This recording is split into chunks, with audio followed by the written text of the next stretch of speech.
Chapter 496. A murder had occurred in the office of the Chamberlain of Dependencies, and it involved the death of an envoy from the Qi Kingdom. This was a serious matter, and all unrelated personnel, including the envoys of the various countries, were barred from entering the building. Aside from the personnel handling the case, no one was allowed to enter or leave. They could only poke their heads out and peek into the building from afar. They saw the envoys of the Qi Kingdom standing in the courtyard. The men from the Supreme Court and the Ministry of Justice stood before them, seemingly questioning them about something. When did you find the deceased? Who was the one who found him? A supervisor from the Ministry of Justice asked as he held a record book in his hand. It was me an hour ago. One of the envoys from the Qi Kingdom looked gloomy. He gritted his teeth and said, after leaving the palace, Lord Han was in a bad mood because he had lost the competition. He shut himself in his room and did not come out even when it was time to eat. When I went to his room to call for him, there was no response for a long time. So I had the men from the office of the Chamberlain of Dependencies break open the door and found that Lord Han had been murdered. After he said this, he could no longer keep his calm. He said fiercely, I don't care who killed Lord Han. 3 days. Within 3 days the Jing Kingdom must hand over the murderer. Otherwise we will immediately return to our country. The Qi Kingdom will wash away Lord Han's injustice with blood sooner or later. The Chancellor's expression changed slightly. An envoy from a country had been assassinated in the office of the Chamberlain of Dependencies. This was an extremely serious matter. If the envoy from the Jing Kingdom had died in the Qi Kingdom, not only His Majesty and the officials, but also the people of the Jing Kingdom would not let the matter rest. This time they were really in trouble. Lord Gu and Lord Han were close friends. I was a little agitated just now. Please forgive me. The envoy in blue from the Qi Kingdom looked sorrowful. After saying this, his tone changed as he looked at the Chancellor of the Supreme Court and said, however, the Jing Kingdom must give us an explanation for this matter. Otherwise, this explanation will have to be demanded by us personally. Not even your third prince has the right to say such words. A sinister voice rang out from behind the crowd. Chang De strode out from the door and asked, where is the woman who participated in the competition in the palace? The blue-robed envoy's expression changed slightly upon hearing this. The envoy of our Qi Kingdom has died in your Jing Kingdom. Why don't we have the right to speak up? At this moment, Lord Gu took a step forward and asked angrily, I'll ask you one last time. Where is the woman who participated in the competition in the Imperial Palace? Chang De glanced at him indifferently and his tone became cold. Ambassador Gu shuddered and stared at Chang De, unable to utter a single word. The rest of the envoys all looked at the leader in blue. He was the one who had been in contact with the two of them. Speaking of which, it was strange. Why weren't they here when such a big thing had happened? Let's go. The envoy in blue said calmly, they are but the young talents of our Qi Kingdom. They are acting on the orders of the third prince and are not part of the envoy. Naturally, they could not stay in the office of the Chamberlain of Dependencies for long. They left after returning from the palace. Left? Chang De's expression darkened. It was not convenient for him to question the envoy in the palace. When he chased after the envoy, he encountered the death of the envoy of the Qi Kingdom. He had no choice but to return and report this to His Majesty.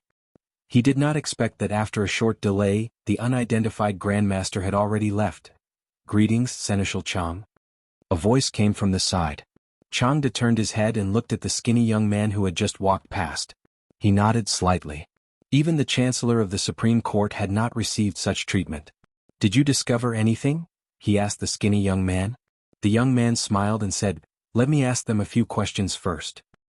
He walked up to the envoys of the Qi Kingdom and asked, where were all of you from the moment you returned to the office of the Chamberlain of Dependencies to the moment you discovered Lord Han's death? After returning here, of course, we all returned to our rooms, one of the envoys immediately replied. Everyone was in their rooms? The young man asked again. Everyone, the envoy replied after some thought. They had lost both the written and military examinations. The third prince's many days of planning had been destroyed in a single day. If they did not return to their rooms to reflect on themselves, were they supposed to celebrate like the emperor and ministers of the Jing Kingdom? The young man looked at the blue-robed envoy in charge and asked, are you sure? The blue-robed envoy felt that the young man's eyes were so sharp that they seemed to be able to see through one's heart. He could not help feeling a little diffident, but he still nodded and said, gritting his teeth, I'm sure. The young man nodded and waved his hand saying, Take all the envoys of the Qi kingdom away and temporarily detain them in the Supreme Court. The Chancellor of the Supreme Court and the Minister of Justice were stunned. What had happened just now? Why had all the envoys of the Qi kingdom been detained? Weren't the ones who died from the Qi kingdom? The officials of the Ministry of Justice and the Supreme Court were puzzled. When the envoy of the Qi kingdom came to his senses, he was left with nothing but anger. What are you trying to do? Do you really want to completely fall out with the Qi kingdom? The envoys of the other countries are watching from outside. Do you really think you can shut everyone's mouths? I know. Lord Han's death must have been your doing. Is it finally our turn now? The skinny young man ignored the envoys of the Qi kingdom and said calmly, Lord Han did not die in his room. His body was moved in later. The murderer did leave through the window, but the sequence was wrong. He did not come in from outside. After killing Lord Han, he closed the door and left through the window. The young man looked at the crowd and said slowly, he killed Lord Han somewhere else, then moved Lord Han's body into the room through the window through the back corridor, and then came out from the room. After passing through the back corridor between the two rooms, he would pass through the garden. This is why there is soil under the window and why the footprints in the garden are deeper than the surroundings.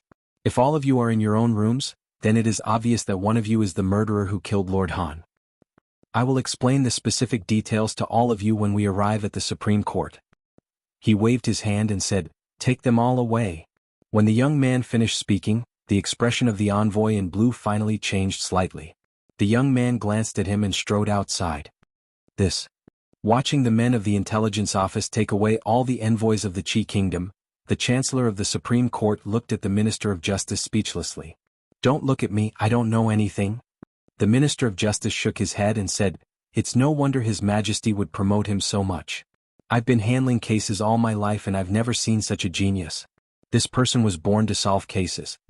When the envoys waiting outside the office of the Grand Herald saw the investigators from the Jing kingdom coming out so quickly, they hurriedly made way for them. When they saw all the envoys of the Qi kingdom being taken away, the expressions on their faces became somewhat indescribable. Was it not enough to kill one? Were they planning to kill all the envoys of the Qi kingdom in one fell swoop? How were they going to shut everyone's mouths after today? How were they going to face the accusations of other countries? Killing envoys? Was the Jing kingdom not afraid of becoming the target of public criticism? Even the most powerful Qi kingdom would not dare to do such a thing, would it? Even if they were to kill all the envoys of the Qi kingdom, there was still them. The Jing kingdom's actions this time had really left everyone dumbfounded. They had risked universal condemnation. They had to report this matter to their own countries and expose the evil deeds of the Jing kingdom to the world. If they wanted to deceive the world, they would have to kill everyone who knew about this. But was that even possible? As the envoys were thinking about this, they suddenly felt that something was not quite right. Chapter 497. An envoy of the Qi kingdom had died. Could it be the work of a patriotic warrior? When Li Yi and Rui walked out of the palace, they were still thinking about this matter. In order to occupy a place on the chivalry ranking list and the chivalry ranking list, those honest people in the martial arts world would do anything. They would do whatever could best embody their chivalry. Helping the elderly to walk and rescuing stray dogs were all child's play. If they wanted to do something, they would do something big. Therefore, the grandson of Prime Minister Qin, the first foppish playboy in the capital city, young Duke Qin, was still lying in bed. Killing an envoy of the state of Qi could be considered as getting rid of a scourge for the country. The wanted posters would definitely be posted all over the world. In terms of fame, it was much more worthwhile than beating up the young Duke Qin. When they walked to the palace gate, they met Changda. Besides him, there was another person who surprised Li Yi. Louis Zhang pays his respects to you, Your Excellency. Looking at the young man who bowed to him, Li Yi asked in surprise, why are you here? Li Yi actually admired this former subordinate very much. Back when he was in Qing'an Prefecture, he had taught him many things about interrogation and investigation, such as record of redress of injustice, judge of the Great Song Dynasty, young Justice Bao, and the strange case of Shi Gong. He had taught him many classic cases. It was a pity that the person this guy admired the most was Detective Conan. Fortunately, people like Song Ci, Bao Zheng, and Di Renjia did not exist in this world. Otherwise, they might join hands to strangle this guy who worshipped foreign things. Of course, the purpose of all this was so that he could be lazy, to cultivate talents for the country. A few days ago, he learned that he had been transferred to the Ministry of Justice and solved several major cases. He was doing very well there. It had only been a few days. How did he get involved with Chang again? Your Excellency, His Majesty summoned me, Lui Zhang said quickly. I am not your Excellency now. Li smiled and patted his shoulder saying, do a good job. His Majesty will not mistreat you. Although Li Yi behaved casually, Lui Zhang did not relax. He said seriously, Your Excellency's teachings, I will always remember them. All right, go quickly. Don't let His Majesty wait too long. Li Yi waved his hand and gestured to Changde. Then he walked out of the palace gate with Rui. In the blink of an eye, it was the double seventh festival of the year. The guards in the residence had been building a high platform in the courtyard since yesterday. Today he promised Xiao Huan that he would draw a poem on her sky lamp, so he had to go back early. The appointment with the old emperor was set after Chinese Valentine's Day. On the second day after Chinese Valentine's Day, Li Yi would be able to fetch Yongning from the palace. Everything in the residence had been prepared. Changde looked at Li Yi's departing figure with a profound gaze. Then he looked at Lu Yi beside him. A trace of emotion appeared on his aged face. What kind of ability did this ordinary-looking young man in front of him have? Even he would not underestimate him. When he thought of what happened in the Supreme Court, he still found it hard to believe. He didn't use any punishment. He only asked the Qi Kingdom's envoy some irrelevant questions, and he was able to unravel the whole matter bit by bit. If Changde didn't already know about his abilities, he might even suspect that he was the one who killed the Qi Kingdom's envoy. However, such a talent that even His Majesty valued greatly was so respectful towards Li Yi. This was definitely not just because the two of them were once superior and subordinate. Changde was no longer surprised by the miracle that happened to Li Yi. When he brought Lui Zhang to the Hall of Diligent Government, he suddenly asked, was Lord Han really killed by that envoy? Although the envoy in charge had just confessed to his crimes, Changde did not think that the personal enmity between the two was enough to make him kill someone out of anger. Lui Zhang shook his head and said, no. He only admitted it because the real murderer was more important to him than his own life. In other words, it was terrifying. Didn't you often say that there is only one truth? Changde looked at him and asked. That is not what I said. Lui Zhang shook his head and said, Lord Han once said this. Of course this is true. However, sometimes what we want is not the truth, is it not? You are very good. After a while, Changde's face showed a look of admiration and he nodded. Talents were hard to come by. People who knew how to adapt to circumstances and reason were even rarer. Changde seemed to understand why His Majesty had entrusted that matter to him.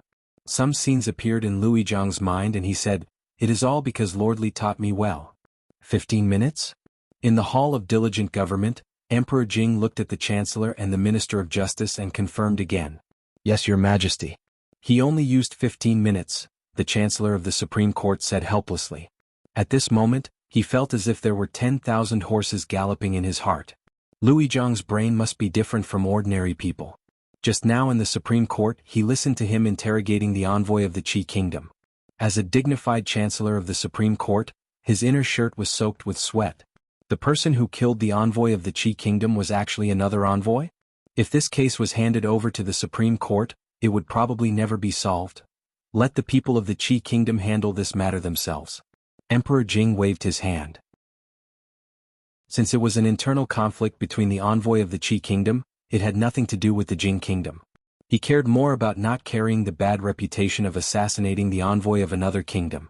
After a while, Emperor Jing looked at the people in the hall and said, you can leave first. Lui Zhang stays.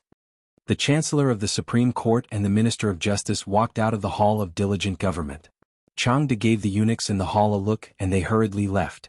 This Lui Zhang will have a meteoric rise in the future. The Chancellor of the Supreme Court walked down the steps in front of the hall and said with a sigh. His future is limitless. The Minister of Justice nodded. His Majesty had always valued talents. Judging from his recent actions, this former subordinate of his had obviously caught His Majesty's eye. In the Hall of Diligent Government, only Emperor Jing, Changde, and Lui Zhang were left. Even though there had been many occasions like this, Lui Zhang could not help but feel nervous in front of the only supreme existence in the country. That matter. How is the investigation going? Emperor Jing walked down from above and asked in a low voice. Lui Zhang lowered his head and stood with his hands by his side. He said, Your Majesty, I have read all the old files of the Ministry of Justice and the Supreme Court. At present there are only some minor clues. It is already very good to have some clues. Emperor Jing sighed and said, "After all, it has been 20 years?" He glanced at Luizhang and saw that he seemed to have something to say. He asked, "Did you find anything else?" Luizhang thought for a moment and said, "Your Majesty, I found that after I began to investigate this matter, some of the evidence I needed was deliberately erased." Luizhang raised his head and said, "In other words, they have already noticed." Emperor Jing's eyes were cold and he said coldly, "After so many years, are they still so vigilant? Can you find out who did it?" Changde asked. Luizhang shook his head and said, "They did it very carefully and seemed to deliberately lead me. I was almost deceived and almost went astray." Changde frowned and said, "It has been more than 20 years. This case is already difficult. If that is the case, then it is impossible." "Actually, not so," Luizhang suddenly said. Emperor Jing and Changde looked at him at the same time. Speaking of this, a mysterious smile appeared on Luizhang's face. He said, "His Excellency once said that the more you do, the more mistakes you make. In fact, the case has already entered a bottleneck and now there is a new discovery." "The more you do, the more mistakes you make?" Emperor Jing's eyes flashed slightly. After nodding his head, he suddenly asked, "Which Excellency said this?" Seeing a trace of fanaticism on Luizhang's face, which was the same as when he was at the palace gate, Changde's mouth twitched. He said, "Your Majesty, he should be talking about Master Li Yi." Chapter 498. On the 7th day of the 7th month, after the third prince of the Qi kingdom left the capital city, the rest of the envoys of the Qi kingdom who stayed in the Jing kingdom soon set foot on their way back. The invisible confrontation between the two countries still ended in the crushing defeat of the Qi kingdom. The Qi kingdom lost the war, lost both the civil and military examinations, and even lost one of their envoys to the internal strife. It could be said that the envoys of the Jing kingdom had lost all their face this time. They were too ashamed to stay in the capital city and left the capital city in a hurry the next morning. When their carriages and horses left the city, although the streets in Jianghu were not empty, the crowds of onlookers still blocked the streets in front of the city gates until not even a drop of water could trickle through. For most people in the Jing kingdom, since they were born, the Jing kingdom seemed to have been suppressed by the Qi kingdom in all aspects. As time went by, they had become accustomed to it.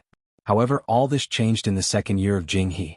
From the beginning of the year until now, there had been many incidents related to the Qi kingdom. When they thought about it carefully, the people of the Jing kingdom were surprised to find that the Qi kingdom did not seem to be so terrible. Whether it was on the battlefield or in other places, the people of the Qi kingdom would lose and be defeated. It was not as difficult to defeat as they had imagined.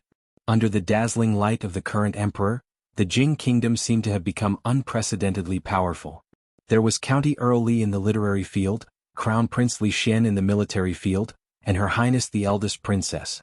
Though the three of them were still very young, they had shone brilliantly in this event and entered the eyes of the people of the capital city. The legendary stories of the three were spreading everywhere in the streets and alleys, in the brothels and tiled houses. County Earl Li was overflowing with talent. His Highness the eldest princess commanded the army like a god, and Her Highness the eldest princess was matchless in martial arts. Of course, this did not rule out the intentional guidance of the imperial court. Winning or losing was naturally important. But more importantly, they wanted to let the people of the capital city and even the whole Jing kingdom know that they had won. They had won beautifully. They wanted to let them know that His Majesty was wise and great. Under the leadership of the wise and mighty emperor and the outstanding courtiers, the country was becoming better and better. The national strength was flourishing, talents were emerging, and the country had reached a new level. The talented Li Xianbo didn't know that he was already very popular in the capital. He was standing in the courtyard, watching over 10 eunuchs carrying boxes of things from outside. The little princess wanted to come out of the palace to treat her illness. This was a huge matter. Everything she ate and used had to be regulated. How could she just do as she pleased? Although the little princess would only arrive tomorrow, early this morning, the people in the palace were already busy at the entrance of the count's mansion. All kinds of things were moved in and out, going to and fro the small courtyard he had vacated for Yongning. It was annoying to see. "County Uncle Li, this is a gift from Princess Royal." When the two eunuchs brought in another large box, they did not move it to the small courtyard. Instead, they walked in front of Li Yi and said, "Why would Li Mingzhu give a gift for no reason?" Li Yi opened the box and was shocked by the treasures inside. She was unaccountably solicitous and he was not used to it for a while. Her Royal Highness had suddenly become so generous. Did Her Royal Highness say anything else? Li looked at the two and asked. No. The two shook their heads. Then move it in first. Li waved his hand. There was no reason not to accept a gift that was delivered to his door. He would ask her what kind of gift it was next time they met. Right, there was also the matter of Tai Chi. He didn't have time to ask her yesterday. There would be no problem with Uncle Li at home. Qixi was a festival for women. Mississippi Lu was rarely not busy today. She went to the temple with Rui and Xiao Huan, and there were a series of activities when she came back. It had nothing to do with him. He planned to see how Zheng Zimo's bra was doing. Walking out of the gate, he saw a figure wandering under a few willow trees opposite the gate. He walked over and asked, "Why are you here?" Hearing Li Yi's voice, Lu Yi hurriedly stopped and opened his mouth, but he didn't say anything. The expression on his face was a little awkward. "What's wrong? Another difficult case?" Li looked at him and asked. Lu Yi was no stranger to this state. When he was in Qing'an Prefecture, he had this expression every time he encountered a difficult case and came to him. Seeing the embarrassed expression on his face again, Li Yi waved his hand and said, "Don't rush. Investigate the most suspicious people one by one. You can't rush things like investigating a case. If you really can't figure it out, go out for a walk, listen to a play and relax. Maybe there will be unexpected gains." Speaking of investigating a case, in addition to ability, this kind of thing also depended on luck and inspiration. Those basic things had been taught to him. Now Li couldn't help him too much with these things. Louis Chang was taken aback for a moment before he asked, "Didn't Milord say that the murderer often hides very deeply? We need to dig deeper clues and not be fooled by appearances? The most suspicious person is often not the murderer. Did I say that?" Li looked at him and asked. "Yes." Li nodded seriously. "Really?" "Really? Nonsense." Li glanced at him and said, "In the future, don't go to the brothel to listen to stories and plays. Those are deliberately made up to attract customers. How can there be such melodrama in reality? Investigate the case honestly and trust your intuition. Whoever you think is the most suspicious, then it's most likely the case." Lu Yi was stunned and said, "But didn't Master just say that investigating a case can't be rushed? If you really can't figure it out, you can go out for a walk, listen to a play. Did I say that?" Li narrowed his eyes and looked at him. "Just now." Lu Yi opened his mouth and looked up at Li Yi.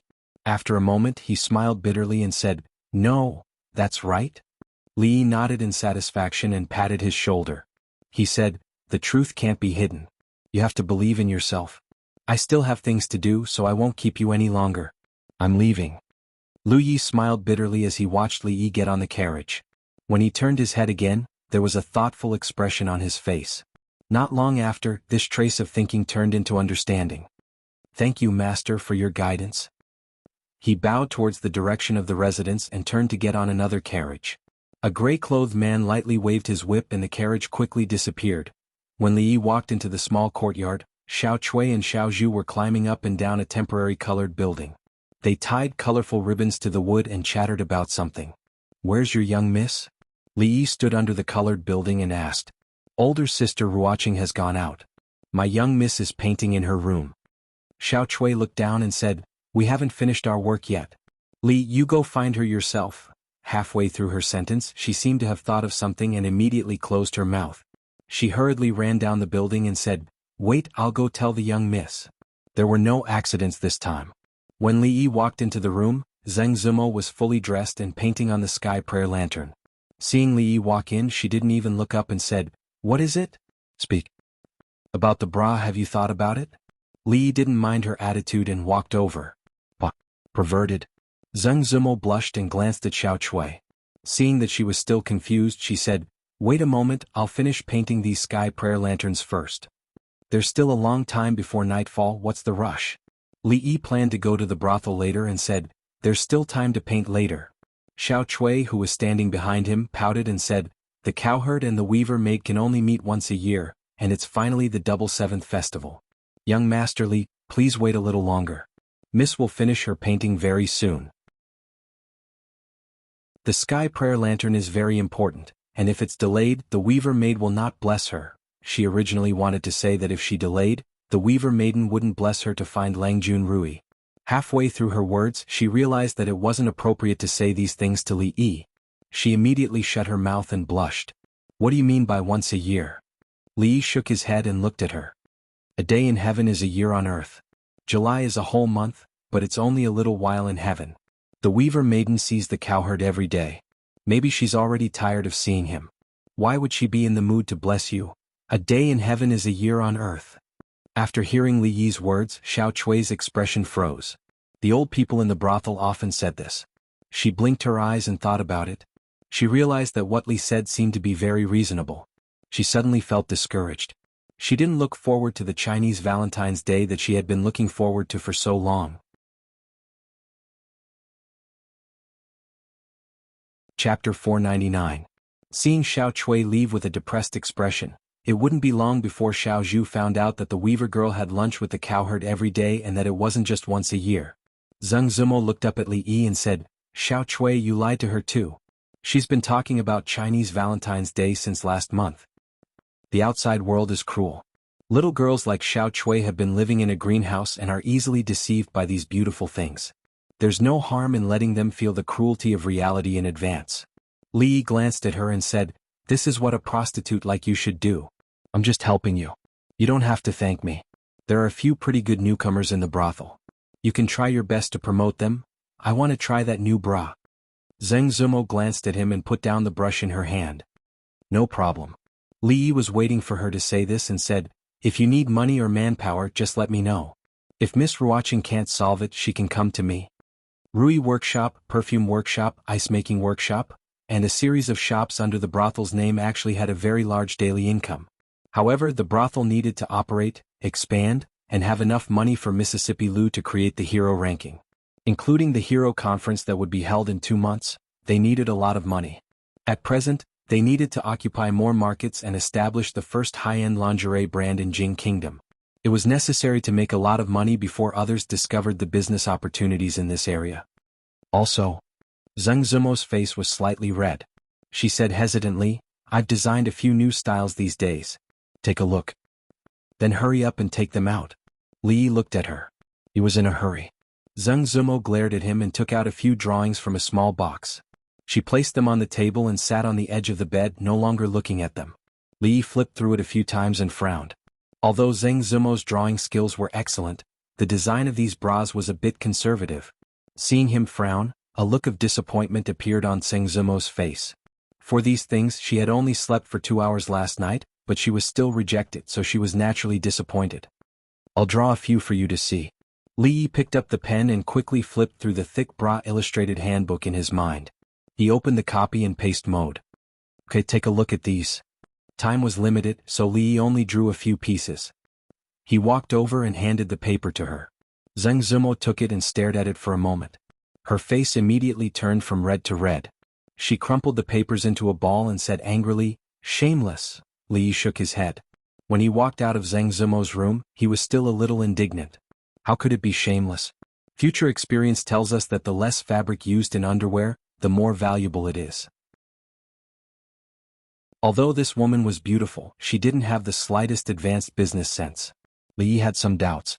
Was it a wrong decision to give this business to her? Obscene, shameless. In the room, Zheng Zimo's face was red. She sat on the bed in a daze and cursed a few times.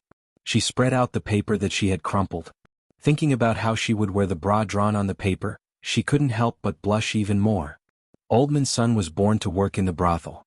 The poor performers in the capital now almost regarded him as a god. Perhaps even the current emperor didn't have a high position in the hearts of the performers. There were many brothels in the capital, and many of them existed in the form of small groups. However, in just a few months, Oldman's son had made the brothel the largest in the capital and even in the whole Jing Kingdom. His achievements were amazing. Although the scale was huge, the order was the best among all the brothels. Tickets were bought in a civilized manner, and people entered the brothel in a civilized manner. If anyone wanted to cause trouble, a few beast-like giants would immediately drag them to a corner and teach them the rules. Li Yi walked around a brothel in the city and was very satisfied with the current situation. The plays in the brothel were somewhat similar to those in the cinema. There would be a large-scale update every month, and all kinds of novel stories and scripts emerged one after another. No one knew how many people had become regular customers. "Mr. Li?" When Li Yi was about to go backstage to have a look, he suddenly heard a surprised voice from behind. He turned his head, looked at the strange young man opposite him, and asked in confusion, forgive me for not recognizing you. You are? The young man hurriedly said, I'm Wansu, just a small censor. It's not strange that you don't know me, Mr. Li. That day Mr. Li won 2 rounds of the written exam in the Golden Hall, and I was watching from the hall. Wansu. Li Yi felt that he had heard this name before. After thinking for a while, his face revealed a surprised expression. He looked at him and asked, the censor who impeached the king of Shu? A trace of embarrassment appeared on the young censor's face, and he nodded slightly. Not bad, not bad. Li Yi immediately admired this young censor called Wansu. He looked around and said, however, as a censor, what are you doing here instead of doing what you should be doing? Wansu hurriedly said, I'm here on the orders of Deputy Prime Minister Ma. Li Yi looked at him and frowned. He asked, the censor is also in charge of the brothel? Wansu was startled and shook his head. He said, Lord Li, you misunderstood. It was Deputy Prime Minister Ma who said that these brothels are the places where people can speak freely. Deputy Prime Minister Ma said that censors should not only keep their eyes on the court, but also the public opinion. Li thought for a while. If the brothel became a place that censors often hung around, then as long as the news that the king of Shu and young Duke Qin had broken up the previous evening, Emperor Jing would find out that his son was gay during the morning court session the next day. The civil and military officials would also know that they had to stay away from these 2 people in the future. Wouldn't that be great? Lord Ma is very far-sighted. Li Yi said with great approval. The censor called Wansu bowed slightly to him and said, I just happened to see Mr. Li, so I came to pay my respects. I still have work to do later, so I won't disturb Mr. Li. Li Yi waved his hand. He didn't have much time to chat with this censor, so he turned around and walked towards the back of the brothel. It wasn't until Li Yi's figure disappeared that the excitement on Wansu's face gradually disappeared. In many people's eyes, Mr. Li had become a legend. He single-handedly turned the tide and saved the face of the country, causing the envoy of the Qi kingdom to return in defeat. Because of this, he had gained many fans in the capital city, including this censor called Wansu. Of course, because of his special identity, he naturally knew some information that ordinary people didn't. In his heart, he admired this Mr. Li who was about the same age as him even more. Wansu calmed down a little and then remembered that he still had important work to do today. It was the 7th chapter of Liang Shanbo and Zhu Ying Tai. He had to hurry and listen to the story. A brothel was not a place that a woman like his wife should come to. However, the latest hand-copied version would only be sold tomorrow morning. If he couldn't tell her the story when he returned at night, he was afraid that he would have to sleep in the study again. Wansu suddenly felt a headache when he thought of how she would cry and ask him to continue the story. However, he still bought a ticket at the door and walked in unhappily.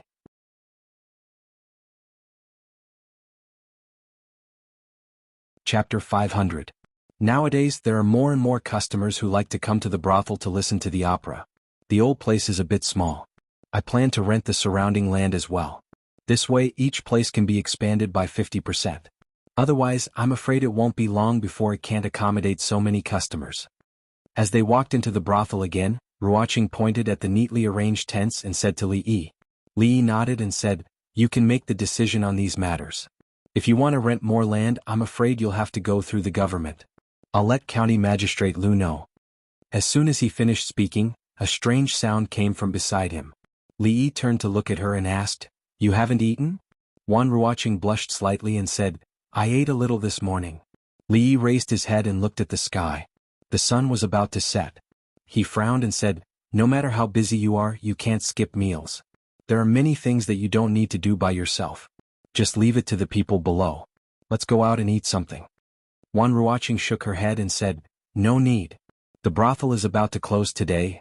Let's go. I'm hungry too. Li Yi didn't wait for her to continue and walked out first. Ruoqing was startled and could only follow him helplessly. The capital was not like Qing'an Prefecture. The curfew system was very strict. Except for a few days every year, people were not allowed to walk on the streets after 8 o'clock. If there was a violation, the punishment would be detention, and the punishment would be execution on the spot. Even if the offender died, there was no way to redress the grievances. Therefore, when the sky gradually darkened, the customers in the brothel all reluctantly left and waited to come back the next day. Recently, the new Liang Shanbo and Zhu Ying Tai came out. I don't know who wrote it. I almost cried just now. That's nothing. I'm 40 years old this year. Didn't I cry like a 4-year-old just now? If it wasn't for someone stopping me, I would have rushed up and beaten that ma guy. Judging from the audience's reaction, Liang Shanbua and Zhu Yingtai was another successful play after the legend of the White Snake. Thinking about it, Liang Shanbua and Zhu Yingtai was one of the 4 great love stories among the common people. It had been passed down for nearly 2,000 years, and it was still talked about enthusiastically by people. His maids hid in a corner and cried. Then he deducted a month's salary. It was only the beginning of the month, but the monthly allowance of the maidservants had already increased by 5 times. If this continued, it would be too wasteful. What's going on? Why has it always been Liang Shanbo Zhu Yingtai these past few days? Where did the white mistress go? Why hasn't Lady Qing come out? A dissatisfied voice came from behind, and one could hear the strong resentment in the voice. Li Yi turned around and saw a luxuriously dressed middle-aged man walking towards him. A man behind the middle-aged man immediately said, "Fifth Master, I just went to ask. They said that there was no white concubine during this period of time. If you want to see her, you have to book the whole place, but the price is too high." Price? Does Fifth Master care about that little bit of money? The middle-aged man walked past Li Yi and Wan Ruoqing and said, "You go and arrange it tomorrow. In short, I want to see the white mistress tomorrow. Fifth Master, don't worry. Leave it to me." The man hurriedly followed. When he passed by Li Yi, he paused, slightly tilted his head and nodded. Then he strode forward again. "What's wrong?" Seeing Li Yi standing there, Wan Ruoqing asked in confusion. Li Yi looked away from the man and said with a smile, "Nothing. It seems that the legend of the White Snake is quite popular. These days there will be 2 more shows every day. After all, everyone has their own preferences. Some customers like those strange things." Wan Ruoqing nodded her head. To her, it was just a simple sentence. The places where the brothels were located were not in the prosperous areas of the capital. There were not many places to eat around. In addition, it was almost evening and many shops were closed. It was not easy to find a bun shop that was about to close. Li Yi looked at her and asked, "Do you want to eat 2 buns to fill your stomach?" Wan Ruoqing nodded. She had lived a poor life since she was young. For a long time, buns were considered a luxury. Seeing someone walk in, the waiter looked up and said, "There are only 4 buns left. 8 copper coins." 4 was 4. Fortunately, it was still warm. Li Yi did not bring any money with him. He was about to ask the guard not far away to come over when the waiter saw Wan Ruoqing standing outside. After a moment of shock, he waved his hand and said, "Forget it. There are only 4 left. You can take them all. It's free." Li Yi was stunned. He immediately realized that he had been crushed by Wan Ruoqing in terms of appearance. 8 copper coins is also money. You don't need anything. Does your boss know that you are so generous? Li Yi asked the guard to take out his money bag. He carefully counted a few coins and slammed them on the table beside him.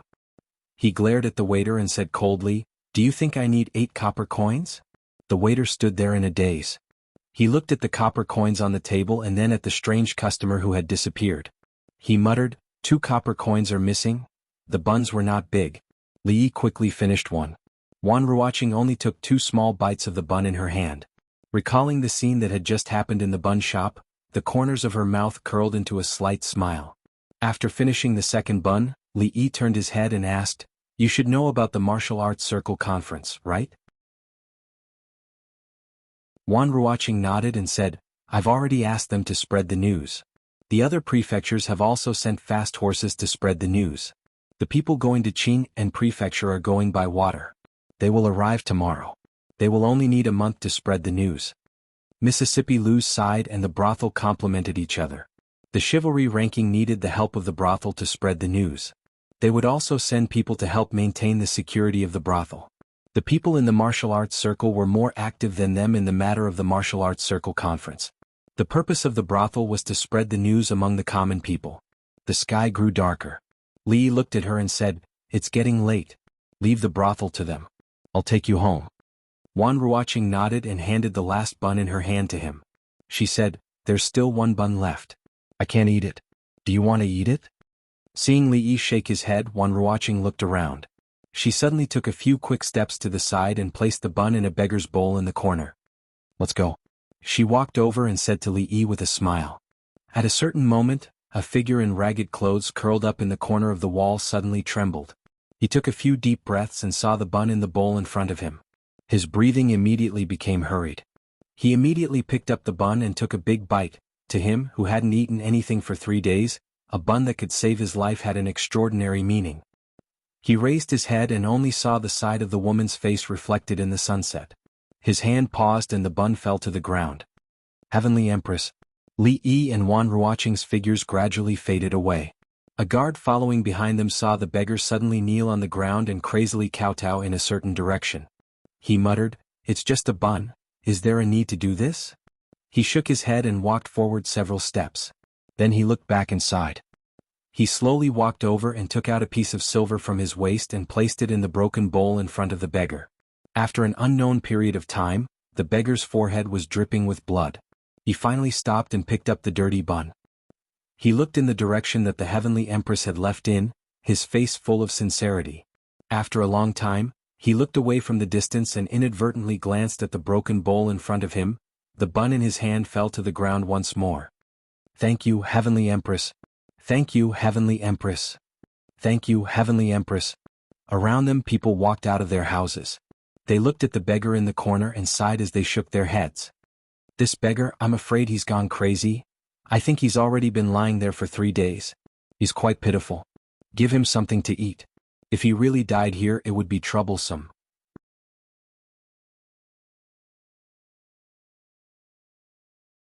Chapter 501. The servants of the Li residence were especially diligent today. They were woken up before dawn by the head housekeeper. Even the pillars outside were cleaned until they were spotlessly clean. There was going to be a guest coming to the residence and it was a very important guest. A few days ago they all found out about this matter. In order to welcome this guest, Lord Ju not only made them specially clean up a courtyard, but also had extremely harsh requirements for them. Although they had been scolded a lot, their salaries had more than doubled. The harsher the scolding, the fiercer the increase. Now, in the residence, which servant girl had the most allowance, they just had to see who had been scolded the most by Lord Ju. It was Chinese Valentine's Day yesterday, and Lord Ju entered the palace early in the morning. The maids of the Li residence were naturally curious about who was coming to the residence. Li Yi had been in a good mood these days, especially when he was hugging little Yong Ning. He felt a sense of intimacy that came from his soul. It was something that no one in this world could give him. Today was the day he had arranged to meet the old emperor. He could have waited at home for Yong Ning to be sent over, but when he saw old man Chang's old face at the door, he knew that he would have to enter the palace again. The morning court session at the Hall of Political Affairs had not ended yet, so Changde took him directly to the Hall of Diligent Government. As soon as he stepped into the hall, he discovered that he wasn't the only one inside. Li Xian was there as well. There were also a few people who looked somewhat familiar. Upon closer inspection he discovered that they were the Chancellor of the Directorate of Studies and several mathematics professors. County Uncle Li. Li Xian did not greet him first, but the people from the directorate seemed to be very familiar with him, and they all smiled and cupped their hands in greeting. "Good morning, everyone." Li casually cupped his hands in greeting and walked towards Li Xian. The Chancellor of the Directorate hurriedly chased after him and said, "I wonder when Lord Li will start his mathematics class again. The mathematics professors of the Directorate can attend and learn the new method of mathematics." The professors nodded. His Majesty had decreed that all students of the Imperial College had to learn the new mathematics. However, the problem was that the professors who were in charge of teaching them did not know much about it. These days, the mathematics professors of the Directorate of Imperial College had been anxious to the point of insanity. They were afraid that the Imperial Court would have something for them to calculate again. Once or twice could be forgiven, but if they made a few more mistakes and caused a loss of tens of thousands of taels of silver to the national treasury, it would be hard to say whether they could still keep their heads on their necks. "I won't be free for the next few months. Let's talk about it after the new year." The Chancellor of the Directorate's face twitched and several professors of mathematics looked horrified. After the new year? Anything could happen in 5 months. They didn't know if they could see Uncle Li at that time. They couldn't wait another day. What's the matter this time? Li Yi ignored the people from the Directorate and walked over to ask. Li Xian shook his head and said, "I don't know. I was also summoned to the palace early in the morning." Li Yi frowned. His intuition told him that trouble was coming. After waiting for a quarter of an hour in the Hall of Diligent Government, the old emperor finally arrived. These days his condition seemed to have stabilized and his complexion looked good. In all fairness, Li Yi hoped that the old emperor could live a few more years, so that he could also live a few more years in peace. Today I asked you to come here because I have an important matter. I have thought about it for a long time and I still intend to entrust it to you. After sitting down, Emperor Jing said directly. When he spoke, he looked at Li Yi and Li Xian. A few days ago, because of the chessboard and rice, I and many officials almost fell into the trap of the envoy of the Qi kingdom. Before that, Prince Jin used the new mathematics method to save tens of thousands of taels of silver for the national treasury. A thoughtful expression appeared on Emperor Jing's face and he said, "Since then I have discovered that mathematics is really unfathomable, and its importance is no less than that of governing the country and pacifying the people." Hearing this, the mathematics doctor of the directorate looked ashamed. His Majesty's words were like a slap in the face. Li Yi was a little surprised that the old emperor had such insight. Technology was the first productivity, and mathematics was the queen of science. After hundreds or thousands of years, people would understand this truth. Although the level of mathematics in this era was far from being able to understand this, if basic mathematics was used to the extreme, it would be enough to make a big step forward for the Jing kingdom. Therefore, I intend to set up a mathematics school outside of the directorate, and Li Yi, the county earl of Chang'an, will be the superintendent. In addition to the mathematics doctors and mathematics students of the directorate, another 100 people will be selected from the capital to learn the new mathematics method. The superintendent can make the decisions for the affairs of the mathematics school. Mathematics school? Li Yi was stunned when he heard this.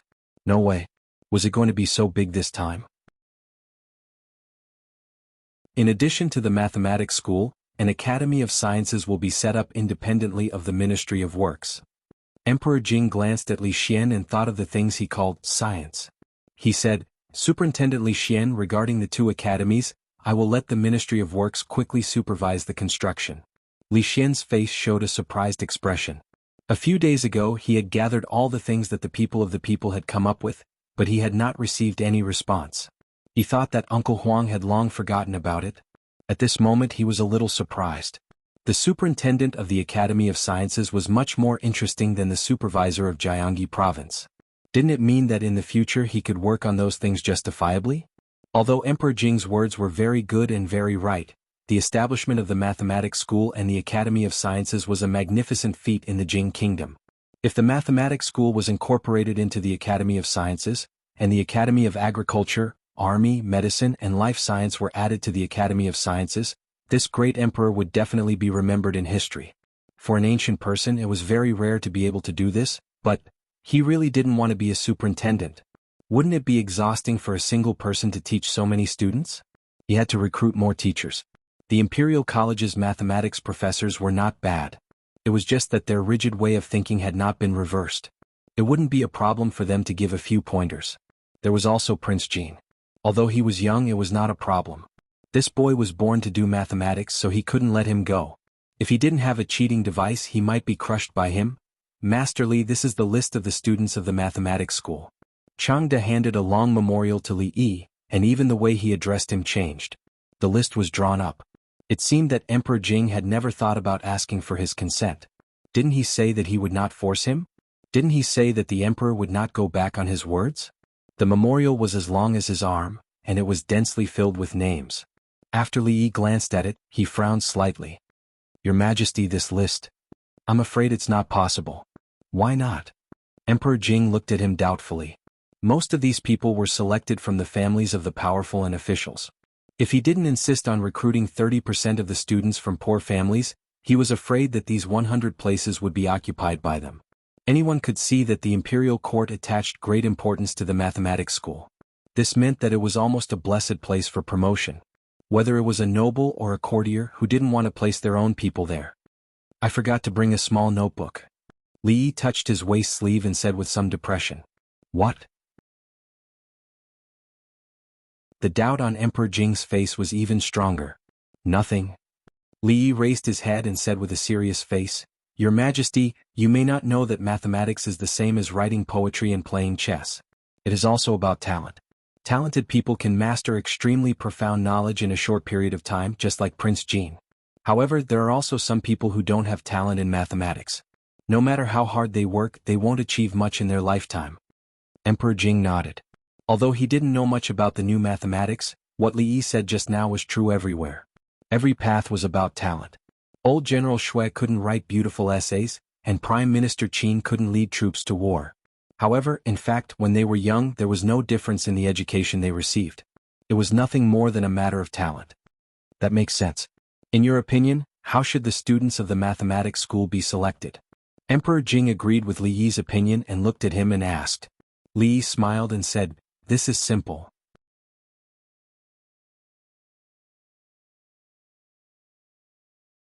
Chapter 502.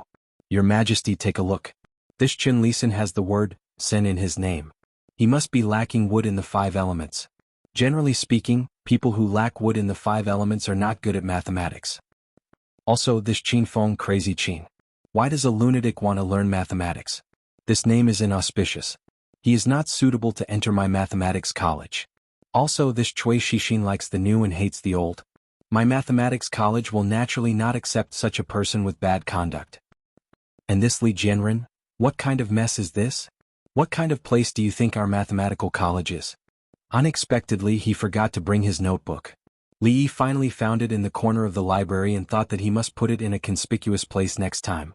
Li Xian was flabbergasted as he watched Li Yi pick out those people one by one. The Chancellor of the Directorate and several mathematics professors were dumbfounded. Was this how the Divination Academy recruited students? Those who lacked wood in the 5 elements would not be accepted. Those with inauspicious names? How was his name inauspicious? Qin Feng was crazy Qin? Chui Shixin liked the new and hated the old. Was Li Jianren equal to Bitch Li? His Majesty was here. Could this county Uncle Li dare to be more careless? This was clearly revenge, naked revenge. Among the Qin family, Chui family, Qin family, and Assistant Minister Li's family of the Ministry of Works, which one of them was not inextricably linked to the King of Shu? Of course they had more in common. Because of the fight in the Imperial Palace, these families were the most active in impeaching County Uncle Li in the court. At a certain moment, the Chancellor of the Directorate suddenly remembered that he seemed to be involved in this matter. Looking at County Uncle Li, who was still picking out people one by one, he could not help but feel a chill from the bottom of his spine. Emperor Jing's face was full of astonishment. He looked at Li Yi and said, "Be serious. If he really used such an absurd reason to select students, the court would definitely be in an uproar." Thinking of the involvement of so many courtiers, even Emperor Jing himself felt a headache. When the Chancellor of the Directorate heard this, he was even more shocked. County Uncle Li was so frivolous about such an important matter, but the Emperor only said such a sentence. If it was any other courtier, their heads would be jumping on their necks. At this moment, he was even more certain that County Uncle Li could not be offended. Li Yi sighed and thought that this method would not work. He said, "Actually, if we want to see if they have talent in mathematics, we only need to conduct a test on them before they enter the academy. Whether they are from a poor family or a noble official, as long as they meet the age requirement of 20, they can all sign up. At that time, we only need to select the top 100 according to their results." Jing Di nodded his head. This method was to his liking. In recent years, he had deliberately supported the poor and weakened the aristocratic families. Li Yi's action did not differentiate between the poor and the noble, which was to his liking. "That's right. I will have someone put up a notice outside. Those who meet the requirements can register. 10 days later there will be an examination, and the best will be admitted." At that moment, Li Xian stepped forward and said, "Uncle Huang, the Science Academy is different from the Mathematics Academy. You can't just recruit young people." Emperor Jing nodded and said, "You are the Academy supervisor. You can decide these things yourself." Upon hearing this, Li Yi's eyes lit up and he asked, "Your Majesty, may I ask if the Academy's enrollment?" Without waiting for him to finish, Emperor Jing waved his hand and said, "You can decide everything except enrollment." If he were to decide the candidates, there would be a storm in the court. The Qin, and Chui families and even half of the court would be disturbed by him. Li Yi thought that they were all surnamed Li, but the difference in treatment was too great. He could only nod and said, "I will follow your orders. I will come up with the examination questions as soon as possible. Your Majesty, please send someone to the Li family to make a copy in a few days. In order to keep it confidential, let them go back to the palace after the examination." For the poor students, this was a rare opportunity. He was afraid that the number of applicants would reach a very terrifying level. After coming up with the questions, he still had to ask someone to make a copy. Of course, he could not complete such a heavy workload by himself. "Then let's do as you say." Unexpectedly, he had even considered this. Emperor Jing nodded and looked at the people of the Imperial College. He said, "The establishment of the Mathematics Academy has been completed. The Mathematics Department of the Imperial College will be temporarily merged into the Mathematics Academy. You and County Magistrate Li will discuss the specific matters after the merger." "I will follow your orders." Several mathematics doctors immediately responded and breathed a long sigh of relief. This was good. In a short time, with County Magistrate Li at the top, there should be nothing wrong with his head. Not long after, several people walked out of the palace one after another. Emperor Jing slowly stood up and said, "He really makes me worry. Things in the court are not as simple as he thinks." When he walked out of the palace, he murmured, "It is not the time yet. The court cannot be in chaos." Changda's expression was a little complicated. Finally, he could not help but say, "Your Majesty, do you really think he has given up?" Emperor Jing looked back at him. Changda shook his head and said, "Although I don't know what he will do, I am sure that this time the Qin family, the Chen family, the Cui family, and the King of Shu will not have anyone enter the Mathematics Academy." As for County Magistrate Li, who was about to become their superior, several mathematics doctors naturally tried to flatter him after they left the palace. However, this young superior was not moved at all. They looked at each other and smiled bitterly. They were afraid that their days in the future would not be easy. However, the Imperial College had a deep foundation. As long as they learned the new mathematics well, they could ask the ministers in the court to advise them and return to the Imperial College. The mathematics doctors naturally did not believe that Prince Jean, who was only 10 years old, was better than all of them. It was just that they had not been exposed to the new mathematics. What talent! It must be that County Magistrate Li deliberately flattered His Majesty. "Sister Shaning, I will miss you." In a luxurious carriage, Yongning opened the curtain and waved to Princess Shaning. She said in a soft voice. Although they could not see from the carriage, they could guess that the arrogant Lolita's face must be ugly now. It was better not to provoke her. It did not take long for the carriage to start slowly. There were 4 old men in gray following them. There was also one in the corner of the carriage. He closed his eyes and kept a straight face, looking very skilled. In order to not let the entire capital know that the little princess had left the palace, the old emperor only sent these 5 people to protect her. Presumably their martial arts skills were not bad. Of course, the serving maids and the dozens of palace guards were already waiting for her at home. The carriage started slowly. The arrogant Lolita stood there with a face full of dissatisfaction. Li Emingzu touched her head and said, "If you want to leave the palace, we will go find them tomorrow." I don't care." Princess Shaning curled her lips and shook her head. She glared at the carriage that had already gone far away and walked forward angrily. After a while, she walked back again. She lowered her head and kicked the ground with her feet. She asked, "What time tomorrow?" When their Lord Ju walked in from outside with a 5 or 6-year-old girl in his arms, the servants of the Li family finally knew what kind of guest they had prepared for these days. Other than looking a little cute, there was nothing special about this girl. Why did Lord Ju treat her so well? Could it be, after the servants of the Li family bowed and greeted him, they began to make wild guesses? Li Yi had already walked into the inner courtyard with Yongning in his arms. "Young master, whose family is this girl? She is so beautiful." Fang walked over and asked curiously. An old man in gray followed behind Li Yi and was about to step in when Fang suddenly reached out and said, "You can't go in here." The old man frowned but did not say anything. He reached out and pressed his hand on the shoulder of the man blocking the way. He found that the man did not move at all. Do you still want to fight?" Fang rolled up his sleeves. He had learned a few moves from second grade uncle a few days ago. This old man seemed to be quite strong. It was a good time to spar with him. A strange look flashed in the old man's eyes. He pushed forward lightly. Fang staggered back a few steps and fell on his butt. The old man glanced at the courtyard again. He stood at the entrance like a wooden pillar and did not walk in. "Rui, you must remember what grandmother told you last time." As the old mistress spoke, she pulled Rui's hand and walked out from inside. When she saw Li Yi in the courtyard, she was stunned for a moment. She quickly walked over with a hint of joy on her old face. She gently pinched Yongning's little face and asked Li Yi, "Whose family is this girl?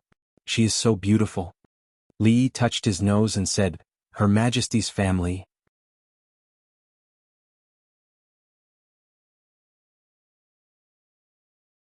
Chapter 503. From His Majesty's family? The old madam was stunned and didn't immediately understand what Li Yi meant. "This is Princess Yongning," Li explained again. "Princess Yongning?" The old madam's expression froze. The next moment she quickly withdrew her hand from the little girl's face, her face full of shock. Seeing the old madam's body sway, Rui hurried over to support her. When she finally regained her composure, the old madam broke free from Rui's support and hurriedly bowed. "This old madam greets your highness." Princes and princesses were born with a higher status. Although the old madam was an honorary title, she still had to bow to the royal family. In the past year, Yongning was used to the princess's maids and eunuchs bowing to her. However, this old madam was clearly related to her brother. She didn't know what to do and looked at Li Yi with pleading eyes. Li Yi said helplessly, "Old madam, don't be nervous. Princess Yongning left the palace secretly this time and can't be made public." "How can we do that? Her highness is of noble birth and has come to our residence. How can we treat her lightly?" The old madam's sense of hierarchy was deeply ingrained in her. She looked at Li Yi and said, "Aren't you going to invite her highness in?" It took a lot of effort to make the old madam understand that her highness was here for a vacation and couldn't let too many people know. Otherwise his majesty would blame them. It was better to keep a low profile. Even so, the old madam still took this matter seriously. She gathered all the maids and servants in the residence and lectured them. The gist of it was that the little girl was very noble and had the same status as a duke. If any servant dared to show any disrespect to her, they should pack their things and return home. In this day and age it was easy to find a servant's job, but to find a place like the Li residence, where the money on the surface was just for show, and as long as one performed well, one could become rich in a few months, was as difficult as ascending to the heavens. No servant girl would do such an unwise thing. After sending the old madam off with much difficulty, he repeatedly reminded Li Yi to be careful before he left. If something were to happen to the little princess in the residence, His Majesty would be furious. Then, from the master to the servant girls, no one would be able to escape. Li Yi repeatedly promised. Even if the old madam didn't say anything, how could he let anything happen to Yongning? After all, in this world, she was the only one who could comfort him in some ways. Xiao Huan walked in from the outside with 2 candied haws in her hands. When she saw the little unfamiliar figure in the courtyard, she immediately said, "Son-in-law, whose child is this? He's so cute." She walked over and pinched the little girl's face. She handed over a stick of candied hawthorn and said, "Little sister, what's your name?" "Big sister will treat you to candied hawthorn." The summer stick of candied fruit had to be eaten as soon as possible after being taken out of the wooden box filled with ice cubes. Otherwise, the sugar would melt and it would be very sticky and uncomfortable to hold. Princess Yongning sat in the shade of the courtyard, eating candied fruits that she hadn't eaten for a long time. Although the candied fruit had melted due to the hot weather and the taste wasn't as good as she remembered, she still ate it with relish. After all, no matter how bad it tasted, it was still candied fruit. Xiao Huan hid in the room with a pale face and didn't dare to come out. Thinking that she had just pinched the princess's face, tears welled up in her big eyes. That was the princess, the emperor's daughter. If the emperor knew, would he arrest her and punish her? It was said that disrespecting the princess would result in being beheaded. Xiao Huan didn't want to be beheaded, but it was the emperor. Would the young master and miss save her? Li Yi shook his head helplessly. He dragged her out of the quilt and said, "What's wrong? You can't pinch the princess's face. Don't worry, no one will punish you. Hurry up and come out. It's such a hot day. Isn't it hot under the quilt?" "Really?" The little maid poked her head out of the quilt and asked with tears in her eyes. "Has the young master ever lied to you?" Li Yi looked at her and asked seriously. The little maid sniffled and said in a low voice, "Yes, many times." He dragged the little maid out of the room and said, "If you want to pinch it, you can pinch it a few more times. Tomorrow there will be 2 more princesses coming. No, you can only pinch the little one." Although she didn't have to worry about being arrested and punished, Xiao Huan was still a little afraid of the legendary princess. She hid in the distance and didn't dare to approach. Seeing this, Li Yi didn't force her. Anyway, she was going to stay here for 2 months. She would get used to it after 2 days. Outside the courtyard, Fang patted the dust off his butt and crossed his arms. He looked at the old man in gray standing at the door with a suspicious gaze. Sometimes, he smacked his lips and his face showed a look of amazement. Of course, he was not only amazed at the old man's great strength, but also surprised that he could stand there for an hour without moving. If he didn't observe carefully and could still feel the old man's breath, he would definitely think that he was a dead man. "Go away." Just as old Fang's face was about to reach the old man's, The old man suddenly opened his eyes and said coldly, "Old Fong, don't worry." Old Fong jumped to the side and glared at the old man. Then he curled his lips, dusted off his butt and walked away. What's so great about being able to fight? In 30 years he could break the old man's bones with one hand. If the old man was still alive in 30 years, then 40 years, 50 years, I can't outlast second granduncle, but I can't outlast you. The old man indifferently glanced at the man who possessed a monstrous strength and shook his head. He turned his head to look at the courtyard beside him and heard the clear laughter of the little princess coming from inside. He turned his head and once again closed his eyes. The order they received was to deal with some emergencies. His Majesty specifically said that they shouldn't interfere with anything about County Uncle Lee except for that.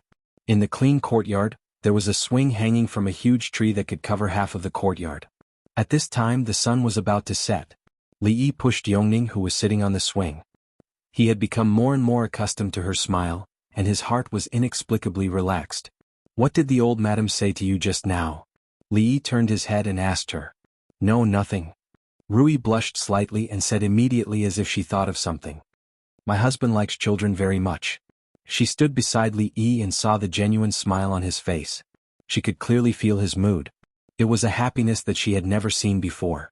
She stared at him in a daze. Li Yi pushed the swing again and said, "Yes, it's so nice to have 1 or 2 children and a lively home." Rui nodded and said no more. At this moment, Li Yi carefully pushed the swing and didn't notice that Rui bit her lower lip and a flash of disappointment on her pretty face.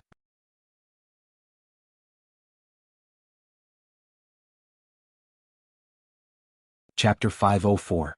Hee brother, come too. Princess Yongning slid down the long wooden slide and sat on a rocking cart in the shape of a sheep. She turned around and said to Li Yi. Li Yi stood not far away and looked at her with a smile. It was fine for a 5-year-old girl like Yongning to play with this, but it was shameful for a grown-up like him to ride on a sheep. If people were to find out about this, the headline on the front page of the Capital Daily tomorrow would be, "Shocking, a certain unscrupulous county uncle actually did such an indecent act with a female goat." His reputation as one of the 3 heroes of the capital would be completely ruined. They were now in a spacious room at the back of the small courtyard. These days, Li Yi asked the craftsmen to work overtime to turn this place into the world's first indoor playground. All the sharp edges were polished smooth wooden slides, a human-driven merry-go-round with seats inside, coin-operated rocking carts that were popular in the 21st century at the entrance of major supermarkets. The image of the sheep was carved by Li Yi himself. It was so lifelike that the most famous carpenter in Jianghu wanted to learn from him on the spot. At this moment, if there was a cute voice saying, "Little brother, come and play with me," it would be even more lifelike. There were huge ice mirrors in the 4 corners of the room. No matter how hot it was outside, there was still a cool breeze in the room. No matter how they moved, they were not afraid of sweating. Princess Shawning, who had been standing at the door for a long time, finally came to her senses. She screamed and rushed over. She sat on the merry-go-round and didn't let go. She looked around the room and her crystal-clear eyes were shining. "Come down first." Li Yi walked over and said to her. "I won't." The arrogant girl stared at him and showed a pair of canine teeth, looking aggressive. Li Yi said helplessly, "This is not how you play with it." It was not easy to persuade her to come down and let Yongning get down from the rocking cart. Fong, who was operating the rocking cart, also walked over. He made some adjustments to the merry-go-round and let the 2 princesses sit on it. Fong stood far away, holding a thick handle and turning in a circle. The merry-go-round also turned, and the arrogant lowly scream immediately sounded in the room. The merry-go-round in the future could move up and down as it spun, but to achieve such an effect, it would take more than a month. Even if it was done, old Fong, who had wrestled with a bear and won, would be exhausted to death. Even so, he had hired more than 10 carpenters to work day and night on this kind of work that could only be done in circles 2 days ago. Me too, I also want to get these things in the palace." The Tsundra lowly had already gone crazy from playing. She slid up and down the slide, screaming repeatedly. Old Fong rode on a pleasant goat, panting heavily. He was as tired as a dog. Young master. I can't." Fong's voice was trembling. He said, "Find a few more people. This thing is too tiring." Li looked at him and said, "Second granduncle said that you have to break through the limit in order to make progress. Otherwise it will be a waste of talent." Fong kept shaking his head. "No, I don't want to make progress anymore. This work is not done by a human. Even a donkey would be good. Li thought for a moment and said, "That's right. I didn't think it through. Recently, there is a small gang in the Jade Yard that often makes trouble in several shops. I originally wanted you to keep an eye on it. Since you are so tired, then stay at home and have a good rest. Let Mrs. Fong make more delicious supplements for you. I will see if old Sue and the others have time." Fong got up from the pleasant goat and said angrily, "What? Which small gang has the guts to make trouble for us? Young master, don't worry. I will definitely go and see more in the next few days. If they dare to come again, I will crush their balls." "You'd better rest more." Li shook his head and said, "Remember to find a donkey later. Ordinary people can't turn this thing." Fong shook his head like a rattled drum. He waved his hand and said, "Don't look for a donkey. I am here. That animal needs to eat, drink, and poop. It is dirty and troublesome. Besides, it is not good to scare children." Fong's face was full of righteousness. Second granduncle said that I have to break through the limit of physical strength. He is right. I will turn this thing. Fong went to inspect the territory around the Jade Yard. The proud Lolita changed into a less flamboyant dress and replaced the golden hairpin with a jade hairpin. She was led by Princess Royal Highness and walked on the street. She was curious about everything she saw. She bought a lot of things along the way. Several guards followed behind her, were so full of things that they could hardly see the road. But today the role of these guards was just to carry the bags. Several ordinary old men were scattered around and closely observed everything around. The imperial notice was posted yesterday. As of this morning, there are already nearly 1,000 people who have signed up. Emingzu turned to look at Li Yi and said, "This is only the first day. In 10 days, the number of people who have signed up will be very terrifying." Li was not surprised. The emperor valued mathematics so much that everyone in the court did not know about it. Naturally, it could not be hidden from the other students in the capital. This was a broad road to promotion. It was a shortcut that could not be more convenient. Mathematics was not valued before and there was a shortage of talents. It could be said that as long as one entered the mathematics school, they would not dare to ask for a promotion, but a promotion was inevitable. Li thought for a moment and said, "Let the Imperial College choose. We can't let just anyone in. 200 children of nobles and officials, 800 scholars from poor families. In the end, 1 in 10 will be chosen." Emingzu agreed with Li Yi's suggestion and said, "I will go back to the palace and report to my father. But out of the 1,000 people, there are only 200 children of nobles and officials. Isn't that too little? Who did not want a share of the pie in the mathematics school?" Emingzu knew that if it were not for her father's rule that there had to be places for scholars from poor families, the officials would probably want the mathematics school to be filled with their people. Li said, "It doesn't matter. I am the superintendent. If anyone has an opinion, let them come to me." Mingzhu's mouth opened slightly, but she still did not say anything. Li was different from all the noble officials. He was in the court, but he was also outside of it. Other than her father, no one had the right to order him around. The mathematics school was not under the jurisdiction of any department. Unless her father spoke, no one could change his decision. However, her father would definitely approve of reducing the number of children of officials and would not object. "Brothel, is this a brothel?" The proud Lolita shouted again. She pulled Li Yi and said, "Let's go in and listen to the opera. I want to see the white snake, I want to see the green snake and that monkey who can dance with a stick." The sky was getting dark. Although the proud Lolita still wanted to experience the nightlife in the capital, she did not have 2 months of vacation. She had to go back before the palace doors closed. Li put down the sleeping Yongning and tucked her in. He walked out of the door and rubbed his sore shoulders. He let out a long sigh. They were both princesses. Yongning and Shanning only differed by one word. How could their personalities be so different? No, Princess Shanning was not a princess at all. She was a country girl who was entering the city for the first time. After a whole day, she even reminded herself that the next time she came, she still had to catch fish in the river and chase rabbits in the mountains. "It's not good to be lively," Li murmured. He regretted what he said yesterday.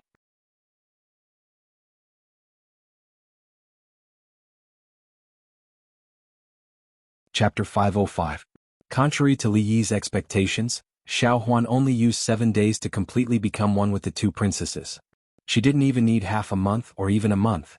The reason why it was 2 princesses was that the proud Lolita had taken going out of the palace as a routine, which meant that she had to eat 3 meals a day every day. Fishing in the water and chasing rabbits in the mountains could no longer satisfy her playfulness. She was also tired of the limited facilities in the indoor playground, which made Fang heave a long sigh of relief. Every night when he came home, he was so tired that he didn't even have the strength to move his fingers. His wife asked him several times suspiciously. After knowing the truth, she nagged second uncle for being a busybody, but the suspicion on his face lessened a lot. Li also breathed a sigh of relief. Ever since the Tsundere Loli learned how to flip the flower rope, but she could not beat Xiao Huan no matter how hard she tried, she became obsessed with this game. It seemed like she would not give up until she won a round. Li used to think that if he had a daughter in the future, he would raise her like a princess. Now this belief was a little shaken. Fortunately, Xiao Huan was with him, so she didn't torture herself anymore. Yongning was also with them. 2 days ago they added a small Duanwu festival, so Li was rarely free. Rui seemed to have something on her mind these days. When asked, she always shook her head. Her wife was the most important. She didn't care about the little guys anymore. She dragged her out to watch a few shows, inspected the progress of second Mrs. Business, and looked at the shops that the family had opened almost all over the capital. It seemed that the strategy to relax didn't work. Rui was not like second young Mistress Lu. She did not want to be the Chancellor of Wulin, nor did she want to be the King of Mountain Bandits. Li thought she was homesick. She wanted to wait for these 2 months to pass and everything to settle down before returning to Qing and Manor to stay for a while. Every time he thought of this, he always had a strange feeling, as if he had forgotten something important. Seeing Changda and a few eunuchs standing in the yard, Li asked curiously, "Steward Chang, why are you here again?" Changda's eyelids twitched as he said, "County Uncle Li, have you forgotten something?" "What is it?" Li looked at him in confusion. Changda asked coldly, "Director Li, do you really not remember anything at all? Who are you calling a eunuch?"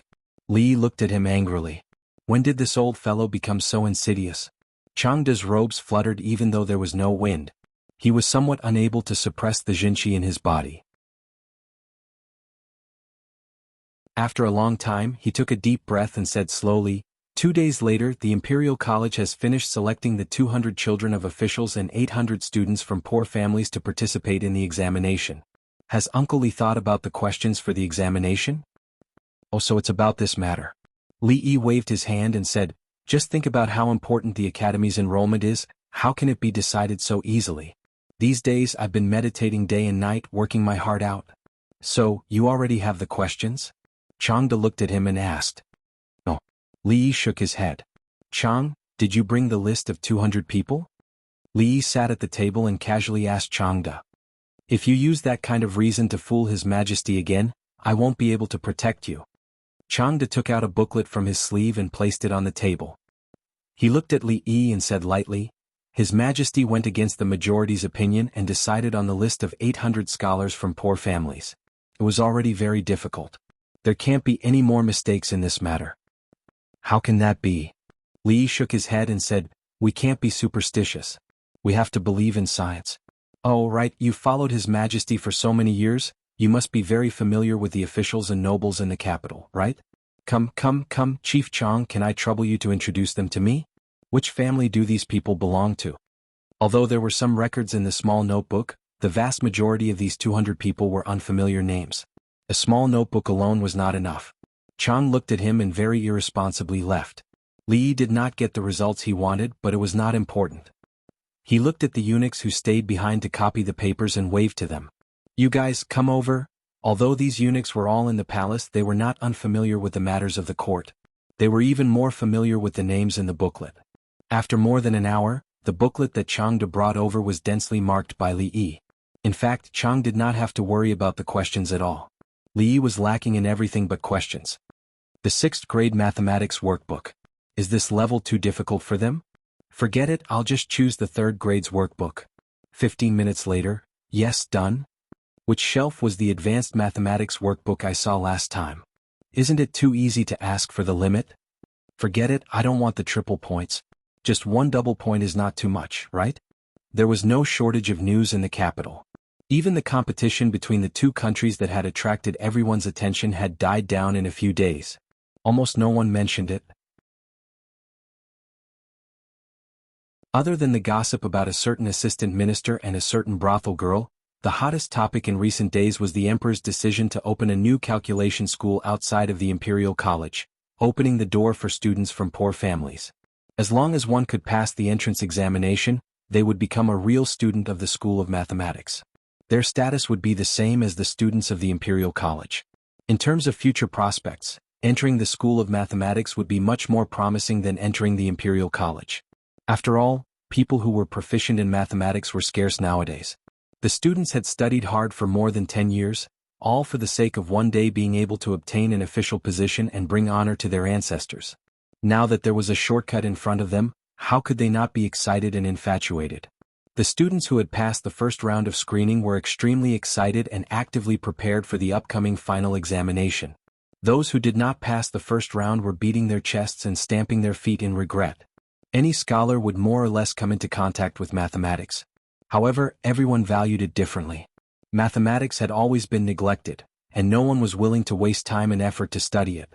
They did not expect the government's policy to change so suddenly. Mathematics, which no one cared about, became a hot topic overnight.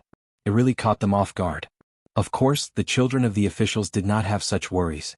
This was just a game between the nobles in the capital and the officials in the court. The so-called examination was just a formality, at least that was what they thought. Seeing Changde put a locked box in the carriage, Li Yi said, "The examination procedures and grading rules are all inside. Just let them follow it." Changde put the box away and turned to look at Li Yi. He asked, "As a supervisor, I'm afraid it's not appropriate for you not to be present for the examination, right?" Li Yi pointed at the arrogant Lolita who was waiting impatiently not far away. He said, "It's not that I can't come, but I already promised to go fishing with Princess Shining today. Do you want to go talk to her?" "Let's go." Changde simply turned around, flipped himself onto the horse and lashed out with his whip without any hesitation.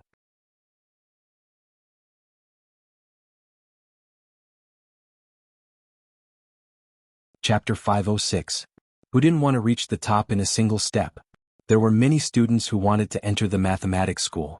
Even if the directorate went through layers of screening, there were still a total of 1,000 people who participated in the final examination. With so many people, the examination venue naturally couldn't be the palace. However, the security of the examination venue was not inferior to that of the palace at all. Even a proper imperial examination was not as strict as this. There were 1,000 candidates and there were 10 different sets of questions. There were 100 people in each examination venue, and each candidate would be given a different set of questions. This made the possibility of cheating extremely low. Changde had once questioned the fairness of this method to Li Yi, and the answer he received was that luck was also a form of strength. Among the 10 sets of questions, there were indeed some that were extremely difficult, but in general the difficulty level was quite high. Changde didn't know what the difficulty level was, but he understood what Li Yi meant. If he got a difficult question under such circumstances, it could only mean that he was unlucky. It was better for unlucky people not to enter the imperial court. He just didn't know who the unlucky ones would be. However, this wasn't something he should worry about. What he needed to do was to follow Li Yi's arrangement step by step. There were still 2 hours before the official start of the examination. Many people had already gathered under the high wall outside the examination venue. Many of the examinees pointed at the red paper pasted on the high wall. "I was assigned to the 10th examination venue, number 35. Look for me, there are so many names. My eyes are getting dizzy from looking at them." The examination rules were written very clearly. Everyone had to find their examination venue and seat before the examination. Many people stuck their heads out to look at the wall. "I found it too, the 5th examination venue, number 1. It's actually number 1. I'm impressed. I'm also in the 5th examination venue, but I'm number 2. I'm only one number away from you." Thank you. You're actually very impressive too." Seeing the two young people complimenting each other, a supervisor from the Ministry of Rights walked over and glanced at the crowd. He said, "The examination venue and seat numbers are randomly assigned. What are you guys impressed about?" The two of them blushed after failing to show off and went elsewhere. In the same examination venue, they would probably have a lot in common in the next 2 hours. "May I ask, sir, why aren't there the 1st and 2nd examination venues?" A plainly dressed young man asked curiously. The supervisor looked at him and said, "Why isn't your name on there?" The supervisor shook his head. "I've already found it, it's in the 10th examination venue." "Then don't ask so many questions," the head of the Ministry of Rights said coldly and left. While the young man was still in a daze, someone sighed and said, "Brother, there's no need to ask just now. Isn't it obvious? The first and second examination halls are all filled with the children of officials.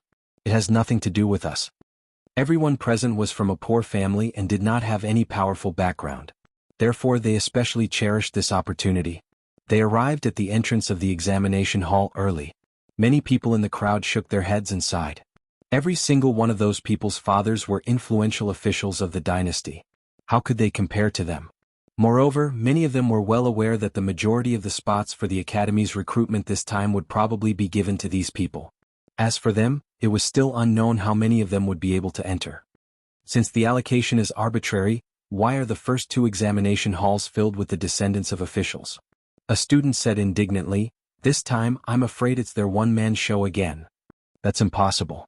I heard that His Majesty has won a lot of places for us poor students this time. County Uncle Lee has only given 200 places for the children of officials in today's examination. No matter how I look at it, we have more chances." The people that the students from poor families were most grateful to were His Majesty and County Supervisor Lee of the School of Mathematics. His Majesty had been very kind to the students from poor families in recent years. His various decrees and measures had given hope to many scholars from poor families. Although County Uncle Lee was about the same age as them, what he had done had earned him absolute respect from the hearts of these people. Especially this time, it was obvious that County Uncle Lee intended to support the students from poor families in the enrollment of the arithmetic college, which made people's respect for him turn into gratitude. Everyone remained silent in response to the young student's question. How could this matter be so simple? The influential officials obviously wouldn't give these important spots to others. If they couldn't even fight for it themselves, how could these people from poor families have a chance? It couldn't be any easier for them to get the spots. There was still a quarter of an hour before the examination started, and the candidates were allowed to enter. At this moment, a sedan chair finally appeared in the distance. Some young people with extraordinary temperament walked over in groups of 3 to 5, talking and laughing. "Brother Chin, why are you here?" "I have no choice. No one from my family wants to come, so the old man directly appointed me." "Do you also want to enter the School of Mathematics?" "Alas, me too." Second uncle said that talents in mathematics are scarce, and the School of Mathematics will definitely soar in the future. "No matter what, I have to get in." Someone came from afar and brought these people to the examination room. They were arranged to sit down according to the order that had been arranged in advance. "Don't make noise in the examination room." More than 10 palace guards stood in the examination room with cold expressions. No matter how arrogant and despotic these children of officials were, they could only obediently shut their mouths at this moment. Even the palace guards were sent here, which showed that His Majesty attached great importance to this recruitment. However, they were not worried about the results. Those who were sent here by their families were naturally not idiots. In terms of educational resources, they were much richer than those from poor families. Under the premise of fair competition, even if they did not use their power to suppress others, they would still be able to win easily. After a gong sounded, an official from the Ministry of Rights took out the unopened examination papers. The palace guards checked them and distributed them to everyone according to the numbers on them. Among the students from poor families, there were some who were happy when they opened the test papers, but there were even more who were frowning. The questions weren't the new mathematics that they were worried about, but they were much more difficult than the ones they had seen in the past. After glancing at it, they felt that they wouldn't be able to solve many problems in 2 hours.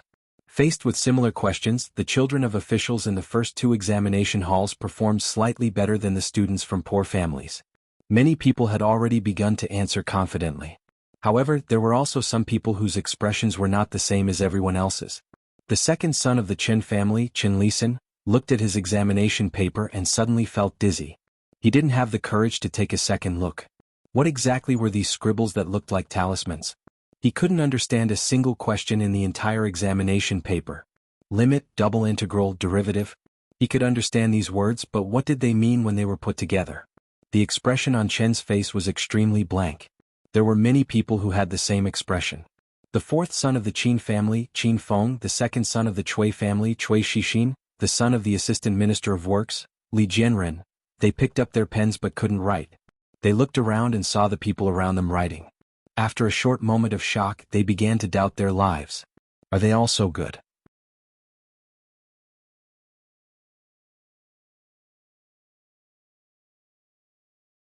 Chapter 507. Chen Lisan had been holding the pen for a quarter of an hour, but he was still unable to write.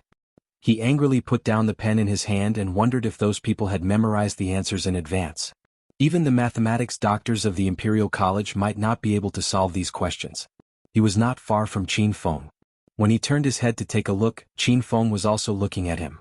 Chen Lisan opened his mouth, but before he could say anything, a cold voice came from beside him. Those who look left and right and whisper to each other will be treated as cheating. The palace guards in charge of maintaining the discipline of the examination hall did not care whether the other party was the son or grandson of a duke or a minister. They were under the command of the emperor and dared to reprimand even the princes. Chen Lisan's expression froze. He obediently lowered his head and glanced at the paper, and then closed his eyes. This examination was jointly organized by the Imperial College and the Ministry of Rites. The minister of the Ministry of Rites attached great importance to this. He looked at Changde with a slightly serious expression and said, "Supervisor Chang, in order to prevent cheating, should we send more people to patrol the examination hall?" The examination this time was completely different from the imperial examinations. There were more than 100 students in each examination hall, and they were seated next to each other. The distance was not far and it was easy to see each other. His Majesty attached great importance to this examination. If there was any cheating, he would have to bear the responsibility. Cheating? Changde calmly sat on the main seat and said, "That's impossible. They will never cheat in County Uncle Li's mathematics examination in their lifetime." Changde's words were very certain. The minister of the Ministry of Rites was still suspicious, but he also thought of something else. Logically speaking, County Uncle Li, as the college supervisor, had to participate in the academy's entrance examination. But today he had not seen County Uncle Li at all. Could it be that there was something more important to him today? Compared to the minister of the Ministry of Rites, the mathematics doctors of the Imperial College were quite relaxed. They were drinking tea and chatting in a side hall. The mathematics department of the Imperial College had temporarily merged with the mathematics department. They would be teachers of the mathematics department in the future. Although they would still have to learn mathematics from County Uncle Li for a period of time, they would not have to go through the examinations like the people outside. "I wonder how difficult their exam questions are," a mathematics PhD said curiously. County Uncle Li's questions had always been unique. If the questions this time were the same as the last exam for the Imperial College's mathematics students, then the school would not be able to fill the quota of 100 students. Another doctor walked to the side and said, "There are still a few test questions here." The exam questions were strictly confidential. Before the exam began, only Li Xianbo knew about it. The Imperial College doctor distributed several copies of the exam questions and took one for himself. Lord Li's question this time is quite standard. Although it's easier than last time, it won't be easy to answer all of them correctly. This time, it's only for the academy's enrollment. Naturally, there won't be any strange questions. Lord Li also knows his limits. Looking at his colleagues speaking with fervor and assurance, the other mathematics doctor in the corner looked a little stunned. "What are they talking about? I don't understand them at all." The question was very simple. Could it be that he had gotten a fake test? "Sir Han," he said to a colleague beside him. That person turned around and asked, "Sir Wu, what's the matter?" "Let me have a look at your test paper," Yi Zichen said. These 2 hours were the shortest 2 hours in many people's lives, but also the longest 2 hours in some people's lives. "Sai, give me another hour, no, just a quarter of an hour, and I'll be able to solve that question," a shabbily dressed young man said with a regretful expression. His colleague patted his shoulder and said, "2 hours is a little short. I also haven't solved one question, but don't worry, most people should be the same as us." The two of them encouraged each other and immediately felt a sense of appreciation for each other. "That was close. I only solved the last question a quarter of an hour before the gong sounded. I only checked it briefly." Another young man walked out with a face full of lingering fear.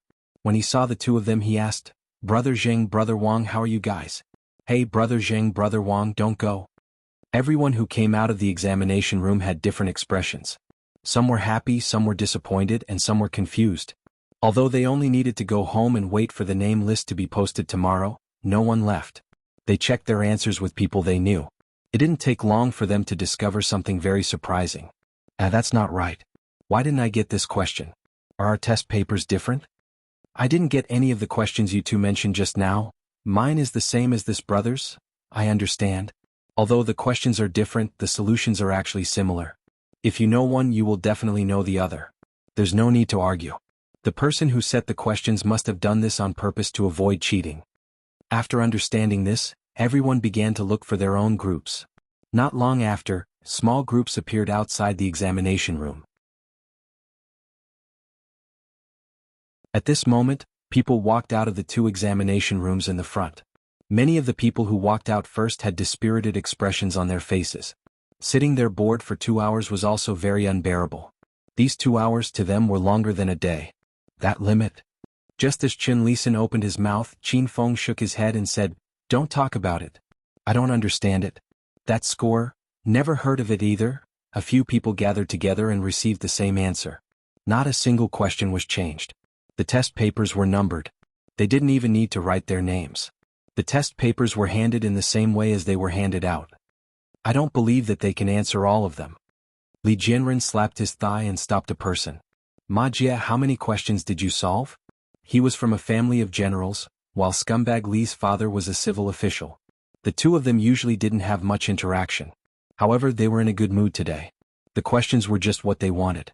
Ma Jie laughed and said, "I answered all of them." Li Jianren was stunned. This second son of the Ma family had a reputation of being a horse stick. He was never good at studying. They couldn't even answer a single question. How could he solve all of them?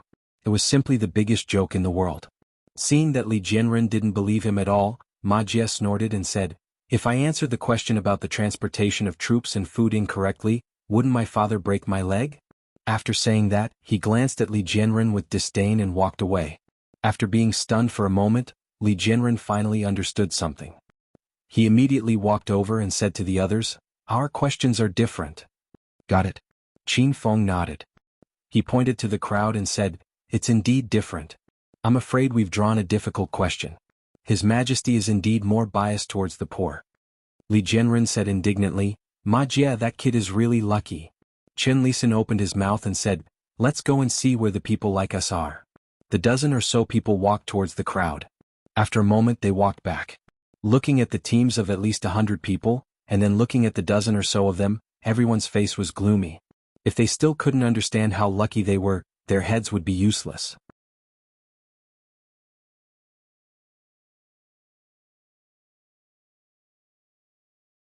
Chapter 508. This. Who can answer this? In the side hall, the mathematics professors of the Imperial College looked at each other with a test paper in their hands. County Uncle Li's attainments in mathematics were something that they could only look up to. He was also the supervisor of the College of Mathematics. The admission test was completed by him alone, so the mathematics department of the Imperial College could not intervene. However, if anything happened, the students would come to them first, not County Uncle Li. They were confused by this test paper. It would be an exaggeration to say that they were confused. In fact, they had no clue about the answers, let alone the students. If the students were to cause trouble, it would be troublesome. "Young masters, you can't go in. Please allow me to inform them first." There was a commotion outside the door. Qin Feng, Qin Lisan, and the others waved away the servants at the door and strode in. "What's the matter?" A mathematics professor looked at them and asked. Qin Feng and Qin Lisan's status in their respective families was slightly lower than that of young Duke Qin and young Duke Qin. However, these dozen people added up together could not be underestimated. "We need an explanation about this test paper." The one who spoke was Qin Lisan. His words were filled with a strong sense of questioning. Before they came in, they had already asked the others. Although most of the test papers were different, the difficulty was almost the same. Some only changed a few numbers. However, when it came to them, the questions were extremely difficult. More than a dozen people added up together could not even solve one question. "What test?" the mathematics professor said. As if he thought of something, his body suddenly shook and a look of shock appeared on his face. He suddenly turned around and pulled a test paper over. He asked, "Is this your test paper?" "Yes." After Qin Lisan looked at it, he nodded and said, "I would like to ask, why is it that the difficulty of everyone's test is the same, but only our test is so difficult? I would like to ask for an explanation." Professor Han looked at the dozen people in front of him. The second son of Duke Qin, Qin Lisan, Qin Feng, Cui Shixin, and the son of Assistant Minister Li from the Ministry of Works, Li Jianren. Why are these names so familiar? Professor Han opened his mouth but found that he had no words to refute them. It's already so obvious. What's the point of explaining? You don't even know that you're already very lucky to be able to participate in the exam today. Do you really think you can get into the Mathematics Academy? One of them lacks Earth of the 5 elements, one of them has a flawed character, and one of them is a lunatic. How can such people enter the school of divination? Who gave you the confidence to do so? With Lee County Earl here, even your names are wrong. I can't explain this to you, Professor Han said helplessly. Not far away, Changde, who had already noticed the abnormality, walked over with a frown. Princess Shining probably lacked a childhood. She could even yell and scream when she was fishing, let alone when she saw the slide in the rocking car for the first time. Her eyes lit up. Unfortunately, her luck didn't seem to be good. It had already been 2 hours, and even Yongning had caught a fish half the length of a finger with her small fishing rod. The arrogant Lolita still hadn't caught anything. If you're done playing, go back. Li Yi walked out of a simple pergola and handed her a piece of iced watermelon. Although the weather wasn't hot and there was a small shelter above her head to shade her from the sun, her hair was still a little wet after sitting outside for 2 hours. The arrogant Lolita handed the fishing rod to Li Yi and held the watermelon in her hands. She said in a muffled voice, "I want to change places. The feng shui here isn't good, I can't catch fish." Li Yi lifted the fishing rod and looked at her, saying, "If you still insist on fishing with Tonghulu, unless Manager Chang jumps down and personally hangs one for you, it's useless to change to another one." He propped the fishing rod on the ground and looked at Changde, who was walking over. "Is the exam over?" "It's over." Changde nodded his head and said, "The Directorate of Directorates will read through all the exam papers according to your answers before tomorrow and select the top 100. The mathematics exam papers were different from the imperial examination papers. If they were right, they were right. If they were wrong, they were wrong. It was easy to grade them. Thus, the emperor had ordered them to finish reading them within half a day and to have results the next day. Changde thought for a moment and said, "If you do this, you will offend many people." Li didn't seem to care at all. "If I don't do this, I won't offend them?" Changde thought about it. Li Yi had already offended the king of Shu, the Qin family, and the Qin family. So he was destined to stand on the opposite side of some people in the imperial court, no matter what he did or didn't do. He suddenly didn't know what to say.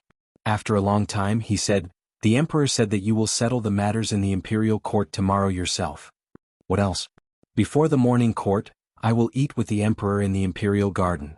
After saying this, Changde left. The proud Lolita used Yongning's fishing rod and finally caught the first fish in her life. She was so excited that she jumped up and down. Li suddenly thought of something important and waved at Changde, who had already mounted the horse. "What else is there?" Changde stopped the horse in time and looked at him and asked. Li hesitated and said, "That? Remember to tell the imperial chef not to cook the white fungus and lotus seed soup tomorrow." "Won't the emperor get tired of drinking it every day? That's all you want to say?" Changde's expression didn't look very good. "Of course not." Li shook his head and said, "Also you must remind them not to put coriander in the soup." Swish. Changde whipped the horse. It let out a long neigh in pain and quickly disappeared from Li Yi's sight. "How is Yongning's condition?" Emperor Jing's complexion was good. At least his mood didn't seem to be that bad. He asked about Princess Yongning. "Princess Yongning's heart has been closed for too long. These days I have tried my best to let her come into contact with the outside world. It has been quite effective. I think she should be able to recover in 2 months. Under the premise of treating the disease, fishing, watching the play, and chasing rabbits were all legitimate reasons. Has Shining caused you trouble these days?" Emperor Jing had already drunk the second bowl of porridge and suddenly asked. Li shook his head and said against his will, "No, Princess Shining is naive and lively. She still has a childish heart and is just a little playful. She didn't cause me any trouble. Only a fool would complain about his daughter in front of the old emperor. If the empress were to find out about this, it would really cause trouble for her." Emperor Jing looked up at him and said, "You have caused me a lot of trouble. Don't talk while eating and don't talk while sleeping. You have to concentrate on eating. Although Lao Chang is ugly, he is quite reliable. As expected, there is no coriander in the porridge today. The cook of the catering bureau is worthy of praise. When I leave later, I will take 2 cucumbers as a reward." When he received a lot of memorials to impeach Li Yi, Emperor Jing understood what Changde meant that day. It was not rare for the officials to fight openly and covertly. Emperor Jing had seen this before, but this was the first time he had seen it so simply, directly, and so brazenly. Li Yi was still the same Li Yi. No matter what he did, he would always be unexpected. He casually created such a big trouble for himself. I want to see if you can continue to be like this in court. Emperor Jing glanced at him, stood up and said, "Prepare to go to court." He intended to let Li Yi feel what it was like to face the censure of so many officials alone. He hoped that this time he could wear off some of his edge. No loyalty. Li Yi put down his chopsticks and sighed. Wasn't it what the old emperor had been doing to weaken the power of Prime Minister Qin? Now, even among the people who would hold important positions in the academy in the future, Prime Minister Qin could not even get a hair. He was obviously happy in his heart, but now he blamed himself. Was there such a reason in the world?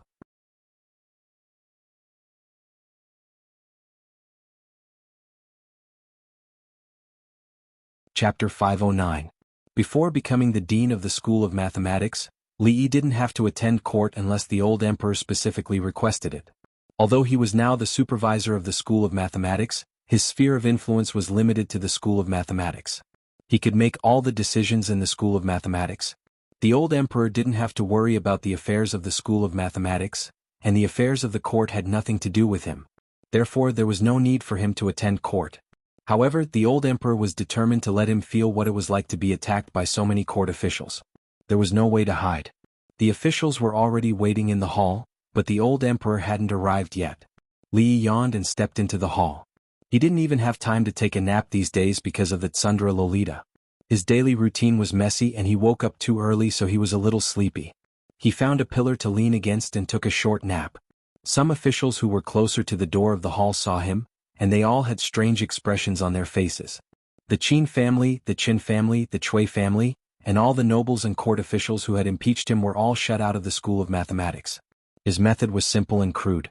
It was tantamount to announcing in front of the emperor and all the court officials that if you impeach me, I won't let you have a good time. What can you do about it? Today's court was bound to be a bloodbath. The furious king of Shu had probably already thought of a way to attack County Uncle Li. As for him, he was leaning against the pillar and sleeping during the court session. Many people were surprised and doubtful. Is there really nothing that County Uncle Li cares about? Li Yi was very concerned about the pillar of the political hall. It was too hard and uncomfortable to lean against, which affected the quality of his sleep. Just when he was about to fall asleep, Li Yi's shoulders suddenly sank. He woke up with a start.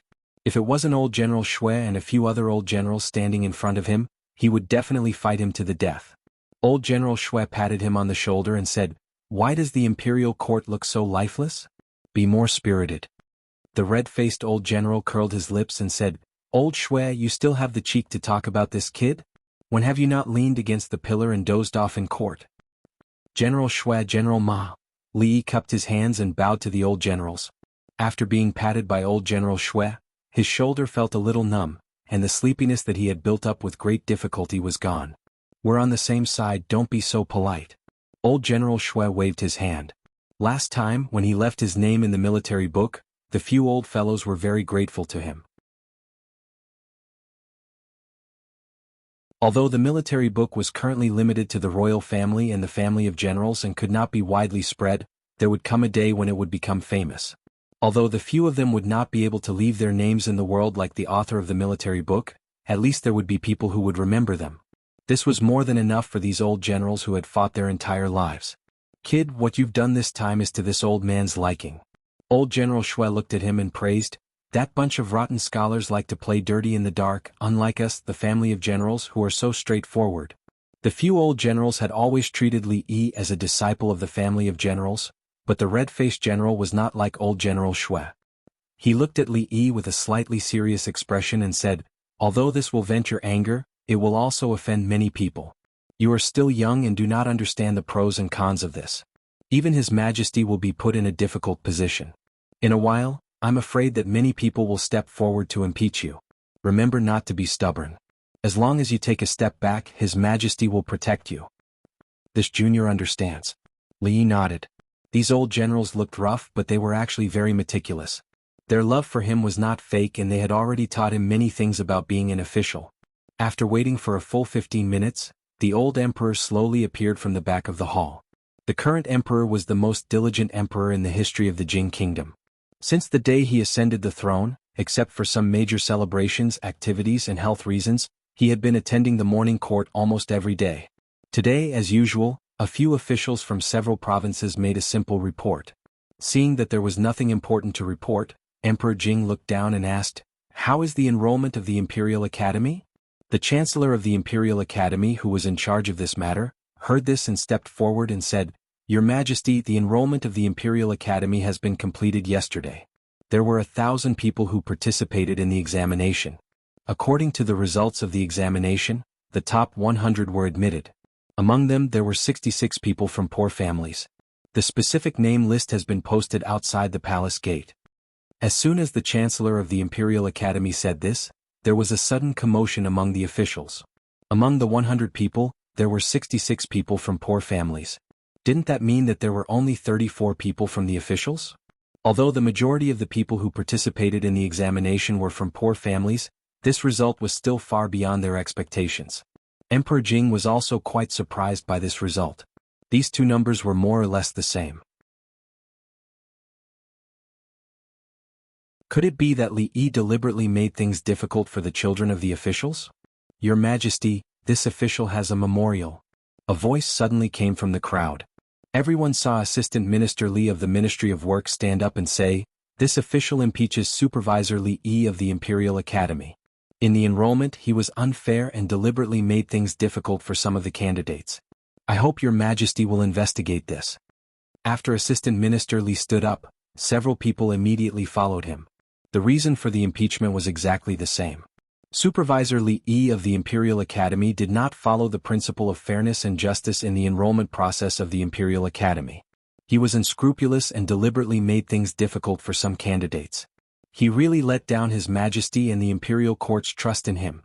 The Qin family, the Cui family, and the Qin family did not stand up. The officials immediately understood. What they wanted was obviously not to punish County Supervisor Li, but to fight for more benefits for them through this reason. Emperor Jing sat above and glanced around.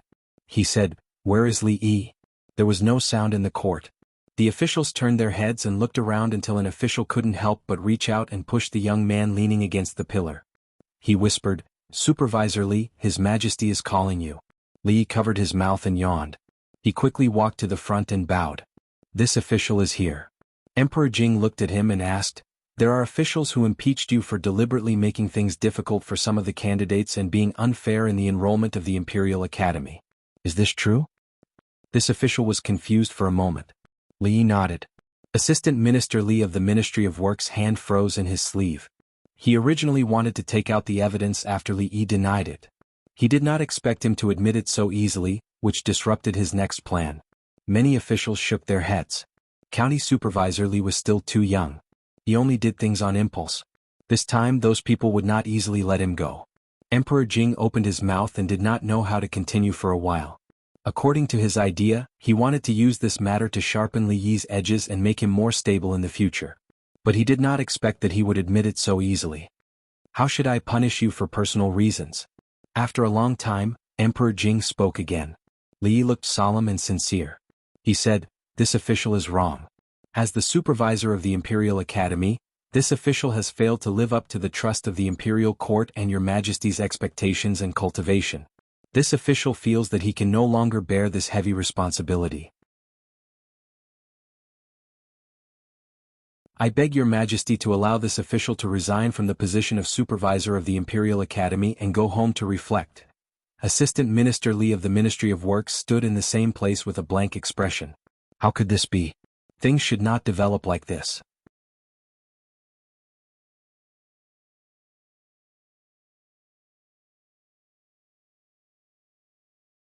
Chapter 510.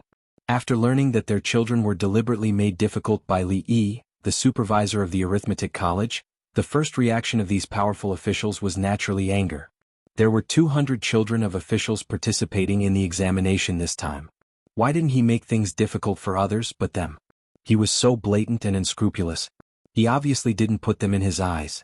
Even if this county early was favored by the emperor, there were many people who were favored by the emperor.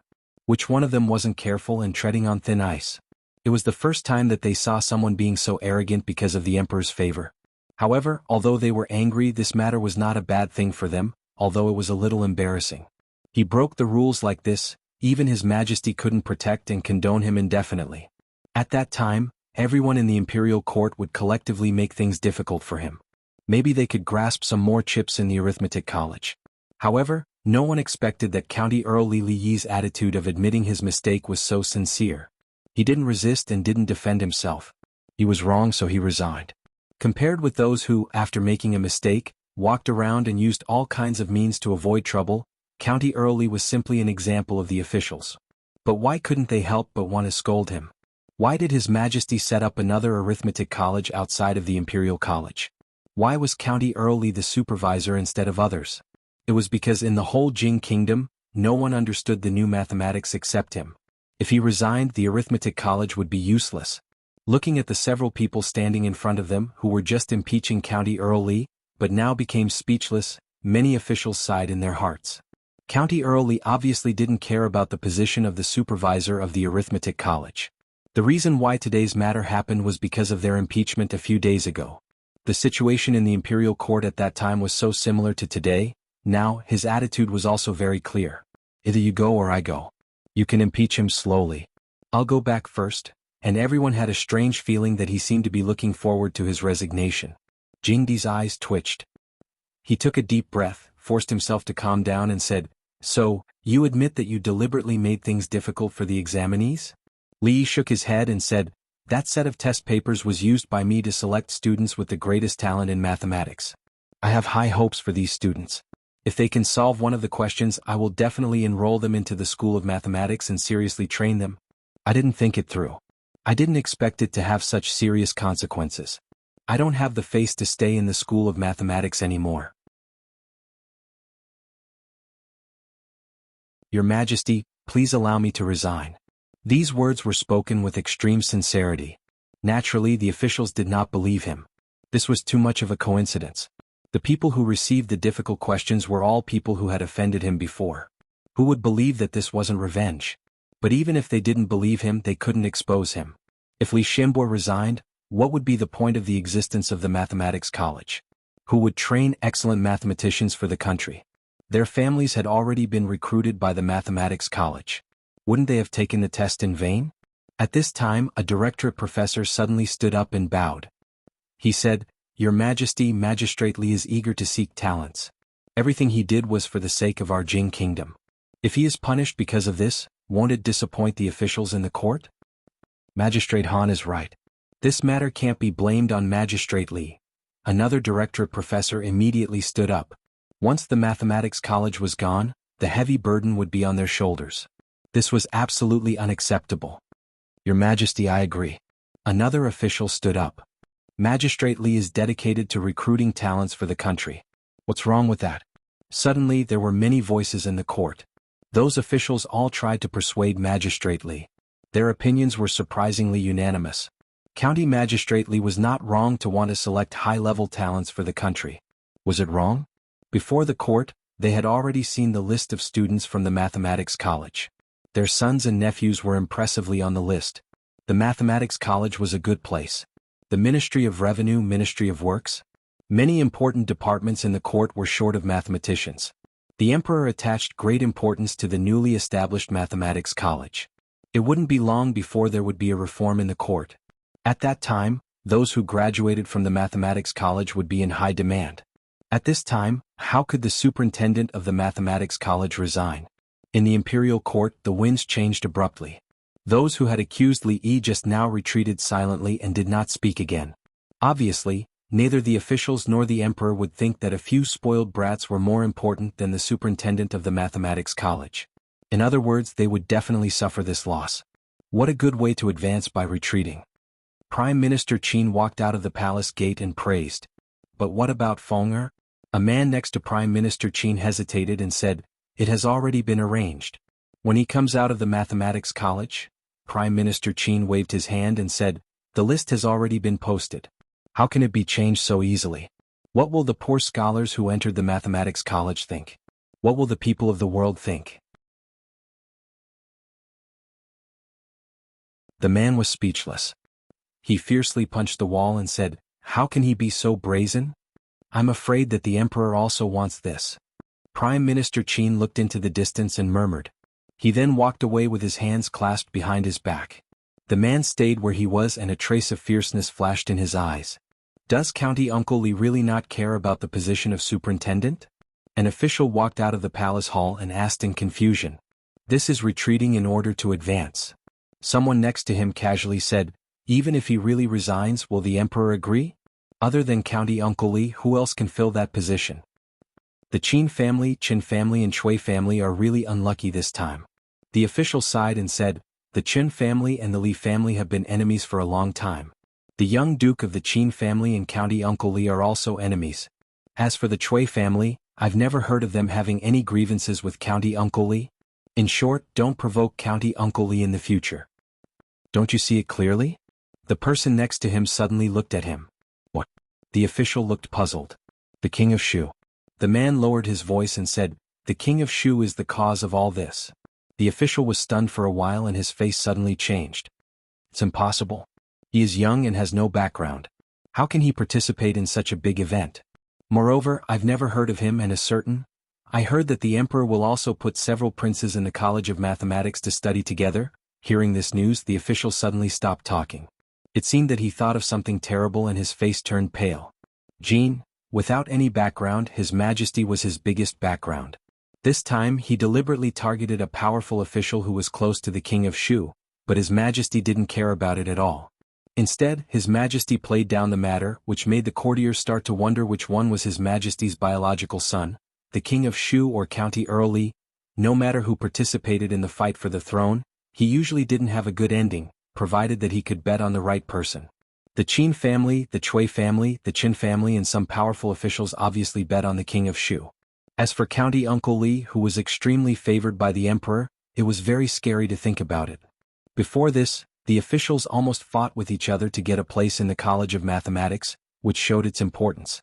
However, for some unspeakable reason, County Uncle Li, as the supervisor of the College of Mathematics, excluded all the people who were related to the King of Shu from the College of Mathematics. One of the officials suddenly realized that he seemed to have discovered something extraordinary.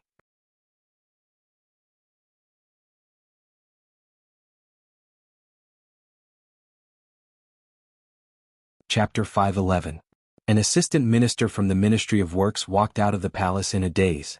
He felt as if his soul was about to leave his body. He had made thorough preparations. There shouldn't have been any mistakes. However, just now, when he took the first step, things started to go out of his control. In fact, during this period of time, they had used many methods both openly and secretly. But in the end, the King of Shu was no longer the King of Shu. County Magistrate Li was still the same, but County Magistrate Li had become County Magistrate Li. This fact really made people feel helpless. Official Li, what should we do? A colleague beside him asked in a daze. The assistant minister didn't answer. He was just an errand boy. How could he know what to do next? Go to Qin's mansion. After a long time, he gritted his teeth and said, they didn't have the right to speak on this matter. They didn't get a place in the College of Mathematics. Prime Minister Qin wouldn't let this happen. The King of Shu's faction always listened to Prime Minister Qin's words. He was not the only one who was anxious at this moment. Some people were dejected, while others were proud of their success. Although most of the 100 students in the College of Mathematics were from poor families, they were still lacking compared to the families of officials. Even if they graduated from the College of Mathematics in the future, their development and official career would not be comparable to that of the children of officials. Isn't it just that your third son has entered the College of Mathematics? Why are you so happy? If I remember correctly, your second son is in the Imperial College, right? I didn't see you so happy when he was accepted as a disciple by great scholar Qin. An official couldn't help but say this when he saw his colleague beside him was so happy that he even hummed a tune. It's different, it's different. The official shook his head and said, the Imperial College has already declined. You will know how good the College of Mathematics is in the future. As an official of the Ministry of Revenue, he was fortunate enough to know more things. The path that the first batch of students of the College of Mathematics had to take was not something that could be replicated by future students. If they missed this opportunity, they might not have such a chance in the future. After saying this, he glanced at the person beside him. Seeing that the person was looking behind him without saying a word, he turned around in confusion. The Chancellor of the Imperial College, several officials and professors were standing there, looking at him coldly. Li Yi was the last to walk out of the hall. He patted the dirt off his buttocks and looked back at the hall. He cursed in his heart before striding out of the palace. Resign? What a good plan. I'm afraid he can't wait for me to dismiss him.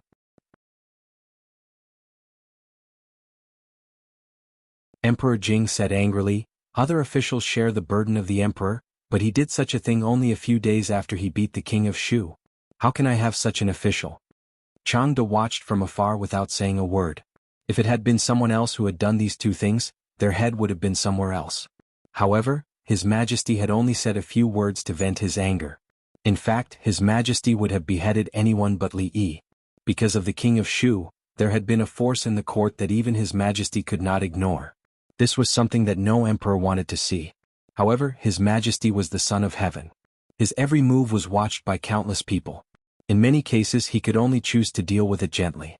However, County Uncle Li was different. He did not want money or power. He did not even want to be an official. If he wanted to do something he would be straightforward and fearless. Resigning was what he wanted, and he did not care about losing his salary. Not only that, but his role was irreplaceable.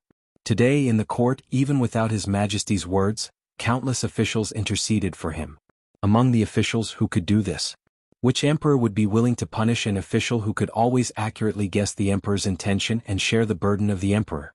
If he had not abducted His Majesty's 3 favorite princesses these days, His Majesty would not have kicked him on his buttocks just now. Not to mention that he did not get a reward for doing a good deed, he was kicked for no reason. After walking out of the main hall, Li Yi felt a little uncomfortable. He did not let those people enter the college because he did not want to cultivate talents for the king of Shu. The old emperor did not want a certain group to continue to grow. Everyone had the same goal, so they should help each other and work together. Those who got benefits and burned the bridge after crossing the river were all bastards. A figure suddenly jumped out from a corner and tugged at his sleeve, saying, "Let's continue shopping and listening to the opera today. I finished reading the comic strips last time, and I want to buy some new ones. Also, I want the windmill that can spin in Yongning. Father Emperor asked the craftsman in the Ministry of Works to make it. But compared to the ugly one in your house, I want." Well, after the old tormented him, the young tormented him. Princess Shining was even worse. The double torture of body and mind made Li Yi feel that his life was dark. The arrogant Lolita wanted to go out of the palace, but she could not do it alone. She must be accompanied by Princess Royal. You have offended too many people this time. Be careful in the future and bring more guards with you when you go out. Li Yi turned to look at her and asked, "Is assassination also popular in the capital?" "It's never wrong to be careful," Emingzu said. "You have never been in officialdom, so you don't know that they will do anything for their own interests. If they used other dirty tricks, Li Yi might not know how to deal with them. But he did not have to worry about assassination at all. Outsiders with unknown identities could not even get within 10 feet of the count's mansion. If one came, one would die. If two came, two would die. When he went out, there was no lack of masters in the palace. He was not afraid even if a grandmaster came, so why should he worry about his safety? You are going to hold the Heroes' Assembly in the capital? Princess Royal Highness's thoughts jumped a lot today. Li Yi was a little puzzled, but he still nodded and said, "There is still 1.5 months left. You want to participate too?" Li Yi looked at her. If she really had this idea, he had to persuade her to give it up as soon as possible. The leader of the alliance was decided internally. For this reason, Mississippi Lu had even invited her second granduncle. As for the others, they just needed to participate and not think too much. "How old is your second daughter?" Princess Royal Highness looked into the distance and asked inexplicably. "How old?" Unexpectedly, Princess Royal Highness's thoughts jumped again. Li Yi was stunned for a moment. He really did not know. The key was that he had no concept of this before. But when she taught him how to ride a horse last time, he vaguely felt that it should be B or C. "Why do you ask this?" Li Yi was a little vigilant. It could not be. No wonder Princess Royal Highness had not married yet. It turned out that she liked Mississippi Lu. Princess Royal Highness looked at him and said, "Why can't you tell me her age?" "So you were talking about age." Li Yi was relieved and said, "Just over 17. He was a little surprised after he said that. What were the 17-year-old girls doing in the future? Each and every one of them was a delicate young girl. They should still be in high school. Looking at Mississippi Lu, when she was 17, she was already competing with countless masters for the leader of the martial arts world. 17 years old. Didn't you arrange a marriage for her? Emingza looked at him and asked, "Marriage?" No. Li Yi shook his head. Who would dare to interfere in this matter? Did they want to die? Besides, Mississippi Lu was only 17 years old. She was still a child in the future. If anyone dared to propose marriage, they would break their legs first. However, why would Princess Royal Highness suddenly ask this question? It was really abnormal. Could it be that she really had some improper thoughts about Mississippi Lu? Some images appeared in Li Yi's mind and his face turned red. Too embarrassing.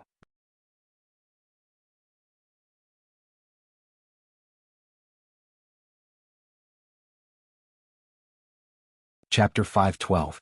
Why are you suddenly asking about this? Li Yi felt that he had to get to the bottom of this. Why did the princess suddenly come out of the closet? Moreover, the one she came out of the closet to was Second Lady Lu. This was a bit difficult to handle. It was hard to say whether Second Lady Lu would agree or not, but Rui would definitely not agree. It's because they are all forcing my royal sister to get married. Princess Shining interrupted. Li Yi was stunned. Only then did he realize that the princess was a few months older than Mississippi Lu. According to the customs of the royal family, princesses would be married off after the age of 14. It was very rare for a princess to be married off until the age of 18. The reason why she returned to the capital early from Qing'an Prefecture was because she was seen by the censor. The entire censorate was in an uproar, and at the same time her marriage was put on the table. However, when Li Yi came to the capital, the matter had already been suppressed. It seemed that it was being brought up again now. What's so troublesome about it? Li Yi looked at her and said, who hasn't been forced to get married before? It's not a big deal. Thinking back to the time when he had to deal with his mother who was forcing him to get married, he had used all sorts of methods. Compared to his mother who was professional in forcing him to get married, the censor was nothing. You have a way. Emingzi looked at him, her eyes shining. How difficult can it be? Li Yi waved his hand and said, become a monk or come out of the closet, you can choose one.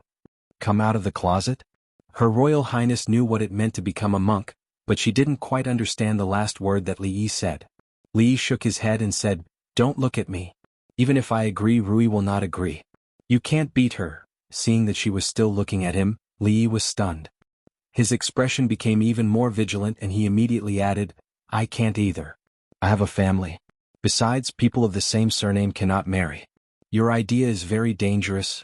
What is coming out of the closet? Her Royal Highness continued to ask. Forget it, just pretend I didn't say anything. Li Yi waved his hand and said, become a monk, understand? His Majesty is ill. As the eldest princess, shouldn't you pray for His Majesty? Eat vegetarian and pray to Buddha, do good every day. No, your Li family believes in Buddhism, so you should sincerely cultivate Taoism and do good deeds. As long as His Majesty's health is not good, you should not return to secular life. Li Yi looked at her and said, I promise that in this way, those censors will not dare to say anything. The entire court, including His Majesty, will not say anything. In order to pray for His Majesty, Her Royal Highness was willing to become a nun with her noble status.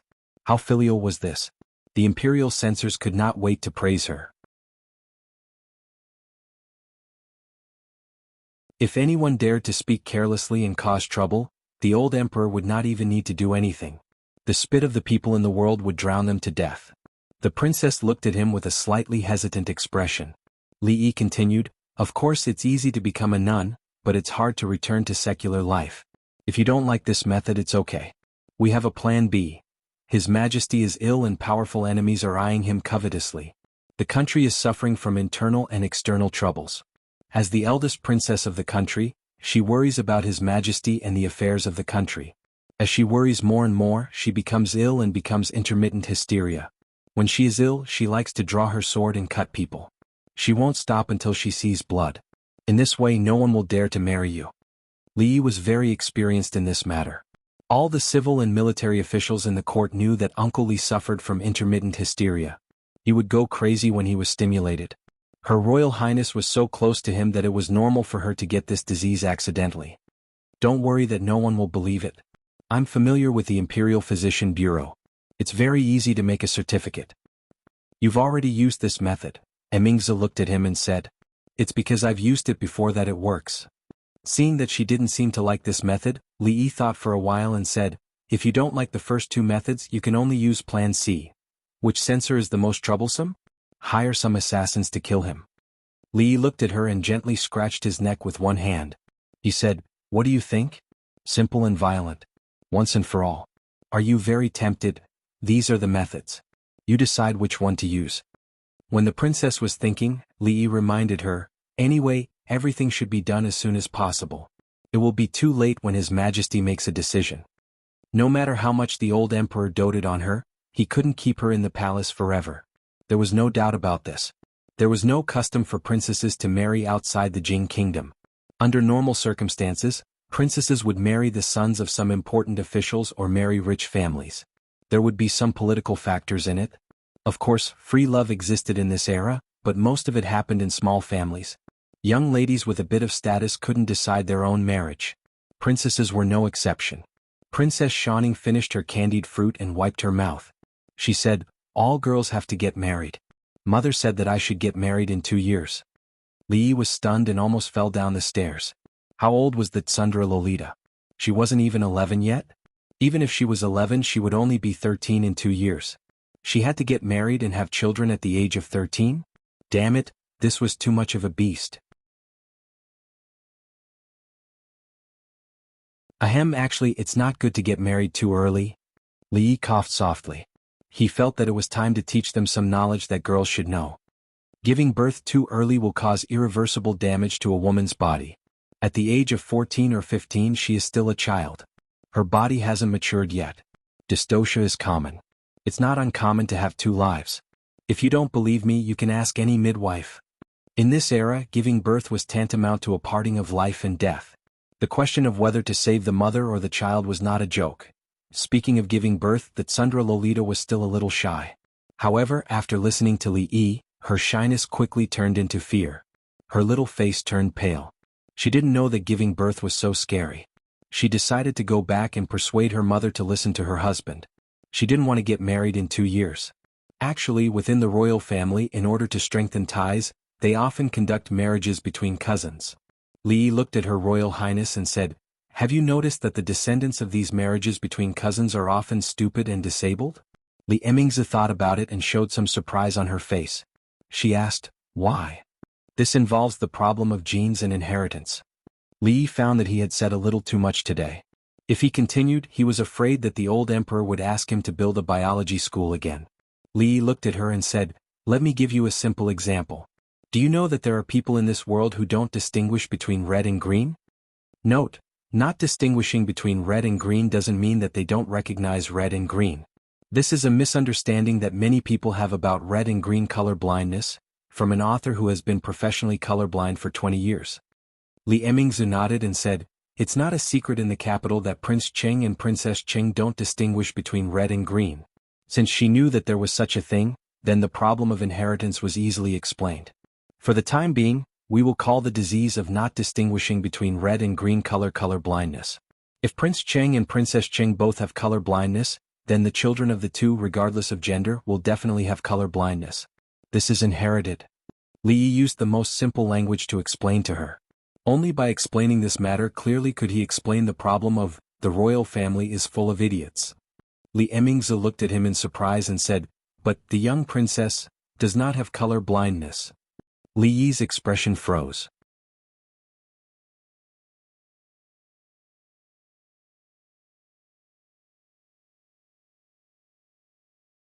Chapter 513.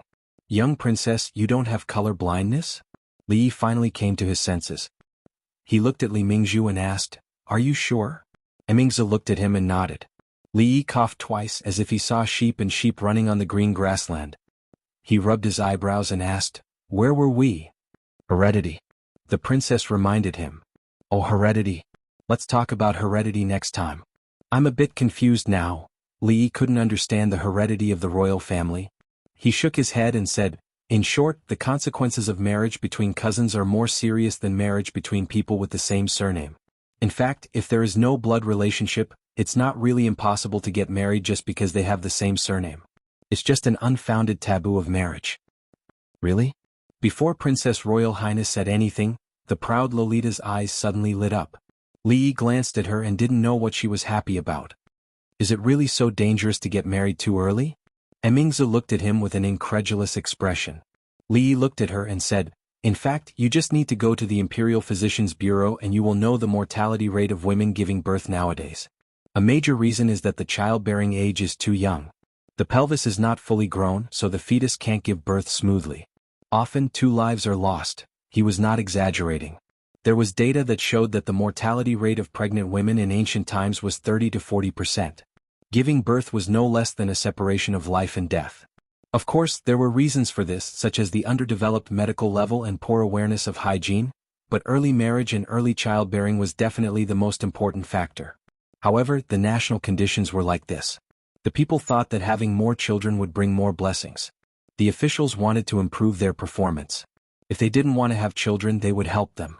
The king wanted more people, so the legal age of marriage was lowered again and again.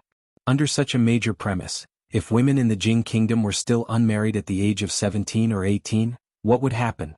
Li Yi couldn't change this kind of thing, but Her Royal Highness was different. She was a woman and the eldest princess of the Jing kingdom. Her mother was the current empress, the chairwoman of the Women's Federation and the chairwoman of the Women's Committee of the Jing kingdom. She was the motherly model of the world. It was their responsibility to seek for the welfare of women. That's right, his underwear store was about to open. Should he send a few pieces to the palace to set the trend? I'm going to the Imperial Physicians Bureau now. Li Yi's words made her extremely frightened, so she stopped and said, I'm not leaving the palace? The proud Lolita had a disappointed look on her face, but she knew that her royal sister had something important to do, so she said with a bitter face, Let's wait until tomorrow. Emmingsu said. Then she turned around and hurriedly walked towards the direction of the Imperial Physicians Bureau. Watching Her Royal Highness leave, Li Yi was about to go home when the Tsundra Lolita grabbed his sleeve. I can't take you out of the palace, Li Yi said helplessly. Abducting the princess of a kingdom was a serious crime. Without the approval of the old emperor, the imperial guards at the entrance of the palace had the power to execute him on the spot. I want to ask you a question. The Tsundra Lolita looked down at her toes and said with a red face, And go ahead. She didn't even call him Mr. It seemed that her question wouldn't be easy to answer. Did you just say that people with the same surname can get married? The Tsundra Lolita said in a low voice. Same sex. It should be possible. Li Yi thought for a while, then nodded and said, Liking men or liking women was a person's freedom, and others had no right to interfere. As a young man with advanced thinking, Li Yi wasn't gay, and he didn't care if others were gay or not. Then can I marry you in the future? The Tsundra Lolita suddenly raised her head and looked at Li Yi with her eyes wide open. Since she was going to get married in the future, why not marry Mr.? If she married Mr., she would have endless delicious food to eat and fun to play. She could go shopping and listen to plays. She could see all kinds of strange things. Being by Mr.'s side would be much more fun than being in the palace. She had never thought about this before. Just now she seriously thought about it. Marrying Mr. should be the happiest thing in this world, right? What? At that moment, Li Yi felt like he was struck by lightning. He felt a little confused. What did the Tsundra Lolita just say? Marry me? Are all the girls in the palace so mature? What a joke. Although he was a beast. Bah. No matter how much of a beast he was, he wouldn't have such thoughts about an 11-year-old girl.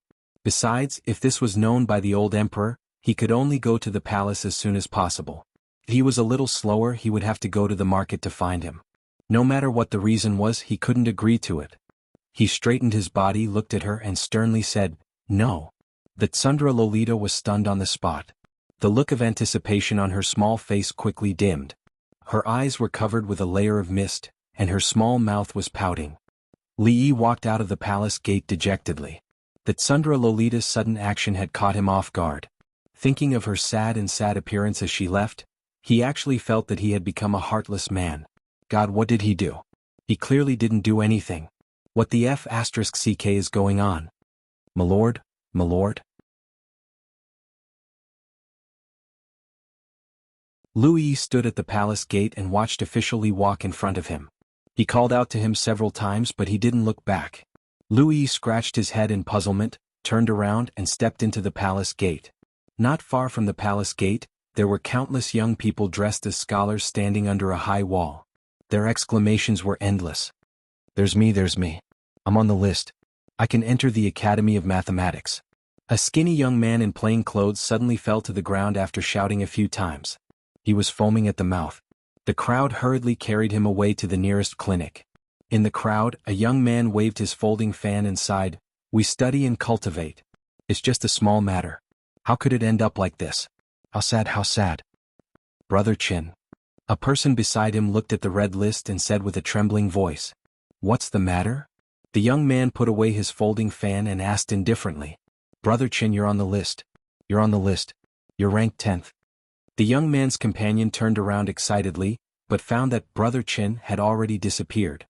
He asked doubtfully, Brother Qin? When he looked down, he was suddenly shocked and shouted, Brother Qin, what's wrong with you? Someone come quickly." The admission examination of the Academy of Mathematics had just ended yesterday, and the results had already been announced today. This time, the Academy of Mathematics had enrolled a total of 100 people. Among them, 66 were scholars from poor families, and 34 were descendants of officials. This was far beyond their expectations. Whether it was the imperial examination or other examinations, when did scholars from poor families surpass these people? Could it be that the spring that belonged to the poor families was finally coming? The examination questions were set by County Uncle Li. As the supervisor of the Academy of Mathematics, County Uncle Li not only took care of them on the examination questions, but also threatened to resign in the imperial court to ensure that enough scholars from poor families could enter the Academy of Mathematics. To them this was a great kindness. Although this County Uncle Li was about the same age as them, many people actually respected and admired him before this. At this moment, countless scholars from poor families thought of the County Uncle Li that they had never met before, and they bowed in a certain direction at the same time. In the courtyard of the Li mansion, Xiao Huan held her chin with one hand and looked at her son-in-law, who had been unhappy for a long time. She couldn't help but worry in her heart. Li Yi hadn't recovered from the shock brought by the Tsundra Lolita. What did she mean by marrying him? She was just a child. Could it be that this pretty boy was so handsome that he could kill anyone regardless of gender or age?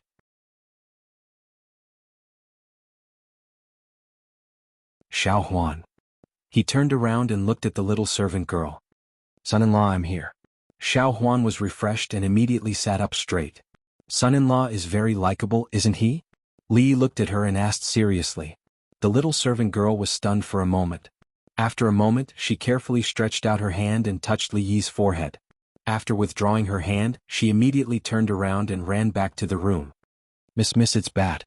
Son-in-law is sick."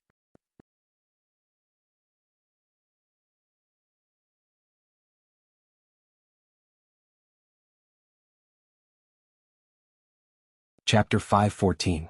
Minister Qin slowly walked out of the Hall of Diligent Government. A middle-aged man followed half a step behind him. "Only 10? Isn't that too few?" Qin Chong said with a frown. This time he represented the Qin family and a few other families. Regarding the matter of the Academy's enrollment, Supervisor Li Yi could do whatever he wanted, but His Majesty had to give them an explanation. The extra 10 places were an explanation. All the officials and nobles in the court add up to only 34 people. 10 is not a small number. Minister Qin shook his head and asked, "How is His Highness these days?" "I just saw him yesterday," Qin Chong said.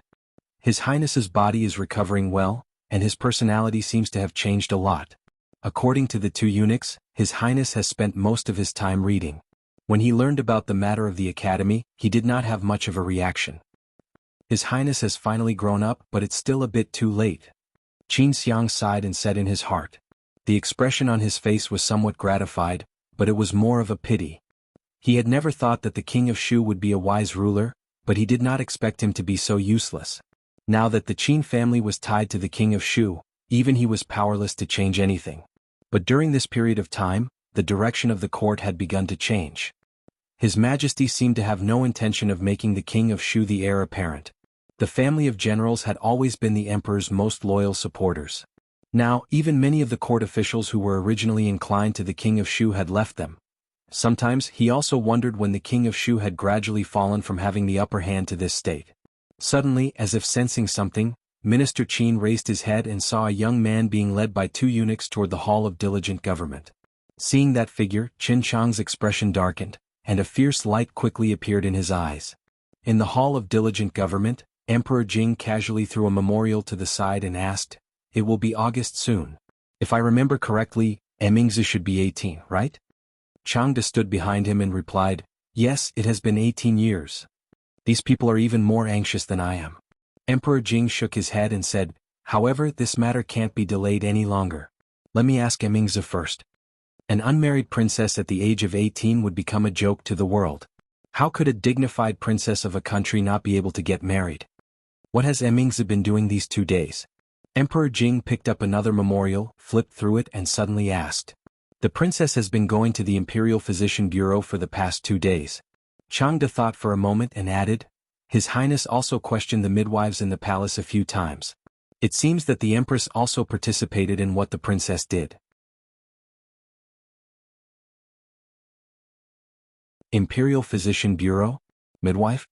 Emperor Jing looked confused. And the Empress? Just as Emperor Jing finished speaking, an eunuch walked in and said, Your Majesty, Princess Yongla requests an audience.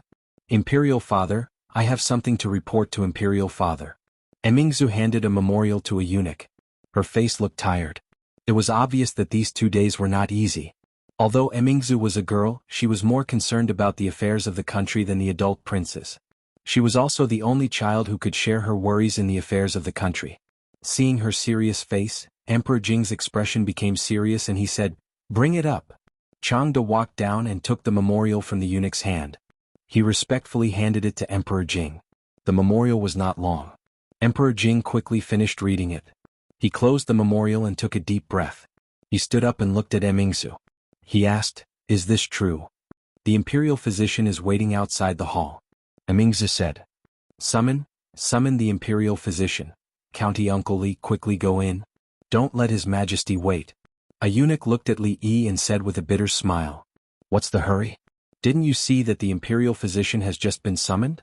His Majesty is busy now. Don't you know? Li Yi waved his hand at him and walked to the corner of the corridor. He looked at the figure with her hands crossed in front of her chest and her back facing him. He said, Why are you still angry? I don't want to hear it. Tortoise chanting scriptures. Princess Shaning covered her ears and shook her head like a rattle. Who taught her this? Li Yi's expression was a little depressed. It was hard to provoke a lowly, but it was even harder to coax her. I don't like you anymore. You should go.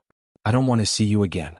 The proud lowly finally put down her hand and said while wiping her tears. Seeing that there were still tears in her eyes, Li Yi felt a little guilty in his heart. She was just an 11-year-old child. What did an 11-year-old child know? She might just be gluttonous and playful. She might have developed a trace of dependence on him, who could take her to do these things. This was just a little girl's fantasy. Wouldn't it be too cruel to let her dream be shattered like this? How about I take you to go shopping today? Li Yi asked tentatively. The proud lowly was unmoved. Go to see a play? Legend of the White Snake, Journey to the West, The Cowherd and the Weaver Girl? Princess Shaning twisted her body and turned her head to look at him with a pair of red and swollen eyes. She said, You have to apologize to me. Finally she spoke. Li Yi felt relieved and said, I'm sorry. It's all my fault. Then he was a little depressed. What was wrong with him? But the proud lowly slapped the wall and looked at him. With a fierce face she said, Do you think a simple sorry is enough?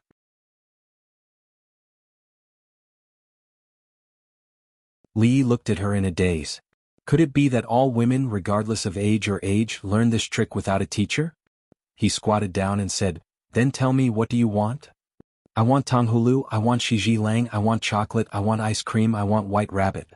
The proud lowly counted with her fingers and said, Oh right, I want Barbie dolls too. Li Yi looked at her teary eyes and tried hard to recall something. He couldn't help but doubt his life.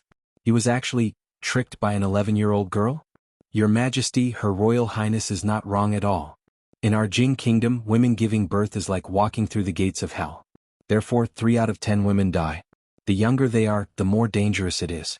It is said in the canon of internal medicine that when a woman is 14 years old, her conception meridian will be unblocked and her Taichung meridian will flourish.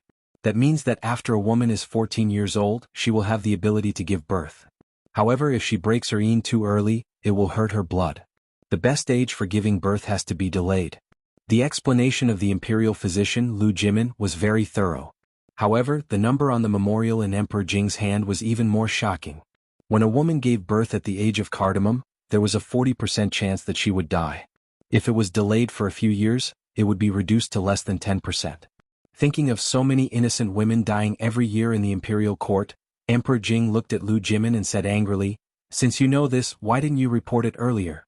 What is the imperial physician doing?" The imperial physician, Lu Jimin, hurriedly bowed and said, "Your Majesty, if Her Royal Highness had not come to the imperial physician's office to investigate, I would not have realized this. I have failed in my duty. Please punish me." At this time he could only say this. It was rare for a woman to die because of dystocia when she was in her prime. However, for various reasons, the country was always developing the population. How could they let a woman wait until she was 20 years old to get married? If he justified this, wouldn't it mean that the culprit of all this was His Majesty? 40%, 40%. Emperor Jing murmured a few words and shook his head. He said, "It's too high. Can't the imperial physician's office think of a way to reduce the casualties during childbirth?" Delaying a woman's marriage age involved too many things. It was not just a matter of an imperial edict. In contrast, Emperor Jing hoped to solve this matter from other aspects. Lu Jimin thought for a moment and said, "Can you allow me to consult County Uncle Li about this matter?" Only then did Emperor Jing remember something. He waved to a servant at the entrance of the hall and asked, "Where is Li Yi? Why hasn't he arrived yet?" "Your Majesty," the servant looked bitter and said, "County Uncle Li is coaxing Princess Shaning outside."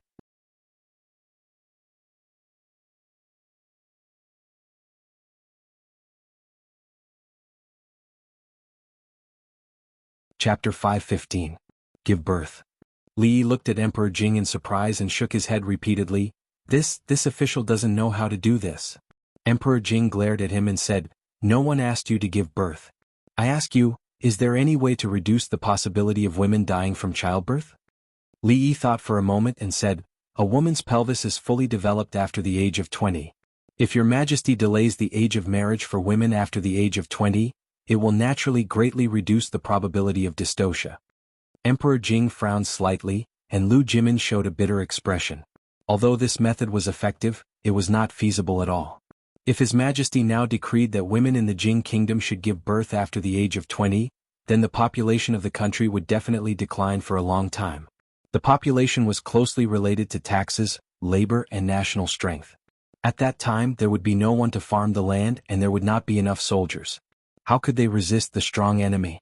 A trace of disappointment appeared on Emperor Jing's face. The population was closely related to the strength of the country. Not only him, but all the civil and military officials would not agree to delay the age of marriage for women after the age of 20. This would shake the foundation of the country. He looked at the young face and finally realized that Li Yi was only 20 years old. Even though Li Yi had solved his worries many times, he was not omnipotent and did not even know about women's childbirth. Is there really no other way?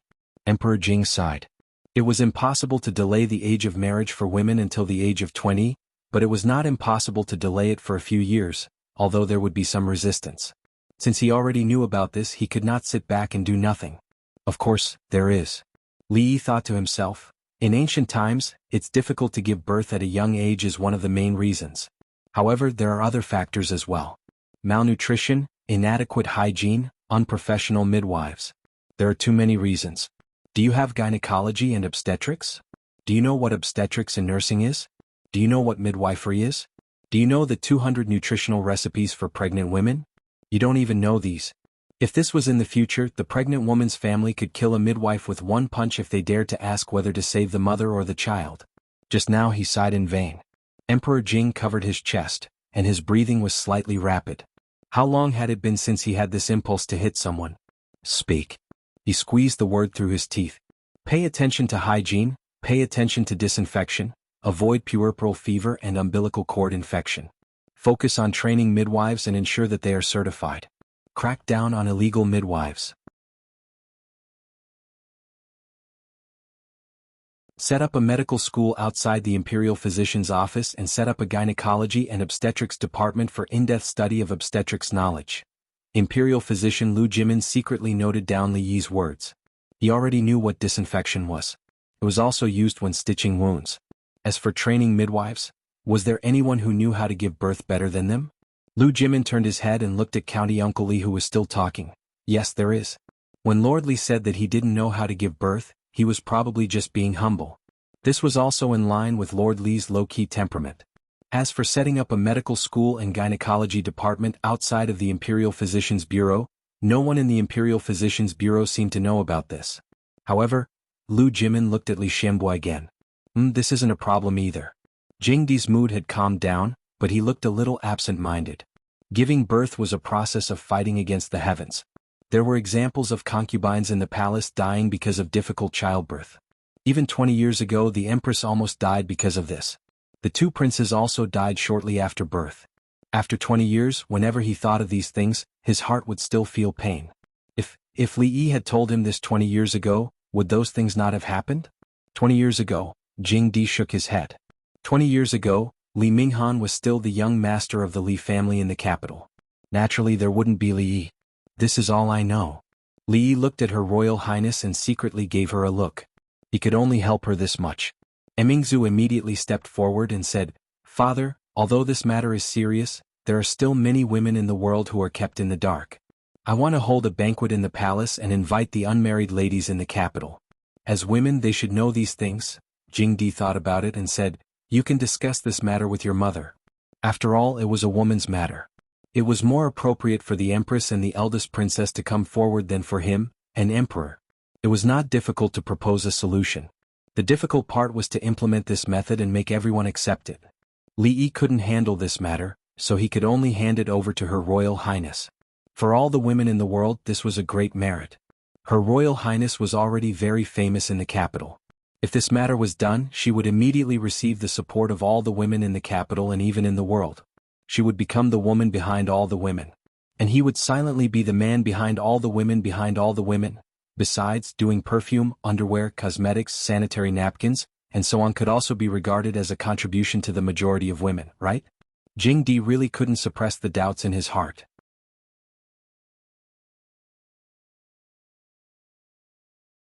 He looked at Li Yi and asked, "I am very curious. Why do you even know about women's childbirth?" Li Yi thought, "You don't care if I know or not. I know a lot of things. Can you know all of them?" "Your Majesty, this is because one year, in a bitter winter, the north wind was biting cold, and the snow blocked the mountain. A white-haired old man fell at the door of County Uncle Li's house. According to my guess, the old man who taught County Uncle Li medical skills should be a hidden famous doctor. He passed on cardiopulmonary resuscitation and wound suturing skills to County Uncle Li. It's a pity that this doctor didn't leave other works." The imperial physician Lu Jimin knew this story, so he immediately said in a regretful tone. Jing Di waved his hand. He had completely understood that as long as Li Yi couldn't have children by himself, there was nothing to be surprised about. Thinking of another thing, he looked at Li Yi and said, "Regarding the enrollment of the college, I can't be as reckless as you. The 100 people who have been enrolled can't be changed. I gave Prime Minister Qin and the others 10 places. You find a way to arrange them. Remember, don't be so obvious in the future." Li Yi thought of the Prime Minister Qin he met outside just now.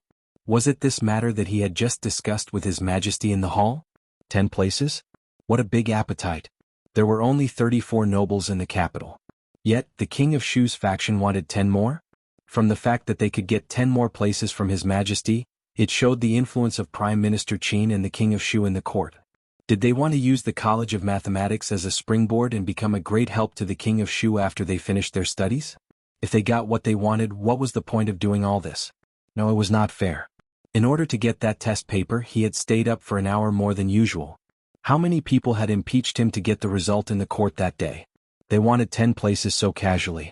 Did they really think that the college superintendent was useless? Emperor Jing looked at him and said, "You are still young. It is not good to make too many enemies in the court." Li nodded and said, "I understand. If your Majesty has nothing else, I will leave first." Emperor Jing waved his hand and Li walked out of the hall. The next moment, he turned his head and asked, "May I ask your Majesty, what if they voluntarily withdraw from the College of Mathematics? Prime Minister Qin and the others have gone through a lot of trouble for this. How could they voluntarily leave?" Emperor Jing looked at him and said, "If they voluntarily leave, no one can say anything. I will leave." Since that was the case, Li nodded and turned to leave. Strange, he did not put forward any conditions to me. This is not like him. Emperor Jing murmured doubtfully.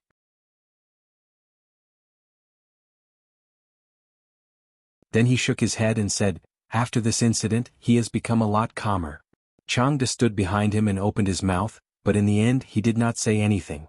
After a moment he walked out of the hall and looked into the distance. He sighed. It is too late to hide, but they just have to send themselves to the door. Why bother?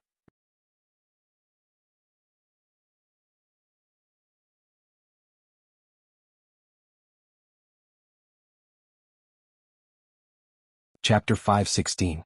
Setting up another academy outside of the Imperial College was definitely not as easy as the old emperor made it out to be. There were 100 students enrolled for the first time. After entering the academy, their meals, accommodation, the academy's servants, teachers, and some other facilities. Just the problem of building a house alone was not something that could be completed in a short period of time. Therefore, Li Yi had enough time to prepare even though he did not need to. He could start from the first grade of primary school and copy a certain edition of the mathematics textbook all the way until he graduated from high school. As for higher-level mathematics, there was no need for it for the time being. Before this, the imperial court did not pay much attention to mathematics. Those who had the title of a scholar were only limited to simple accounting. The mathematics students of the Imperial College were already considered to be very good at using the leg-raising method to calculate that the chicken and the rabbit were in the same cage. The standard of an ordinary high school student was enough for them to struggle in the imperial court. If they met someone with outstanding talent, they could learn some Olympiad mathematics and solve some practical problems. They would immediately become geniuses in the eyes of the public. Of course, they had to learn the basic symbols and algorithms such as Arabic numerals, addition, subtraction, multiplication, and division first. This task was handed over to a few professors of mathematics in the Imperial College to complete. He did not know how Li Xian's Academy of Sciences was progressing. He only knew that other than a few master craftsmen from the Ministry of Works who were forcibly transferred there, some skilled craftsmen among the people were also attracted by the small advertisements on the city walls. For the sake of the high salary, they joined Li Xian's pirate ship. Technology was the #1 productive force, and silver was the driving force behind the development of technology. After tasting the sweetness a few times, Li Xian never used other methods to solve problems that could be solved with silver. Over the past few days, Mississippi Lu was getting busier. With her current identity and status, she rarely went up to compete with others. However, the female army of the Lu Alliance received a lot of training from her. In a few months, Yang Liuqing's abilities improved by leaps and bounds, and he rose to the middle of the heaven ranking list at an unbelievable speed. There were many new people appearing on the chivalry ranking list. Gradually, there were sects forming groups to increase the ranking.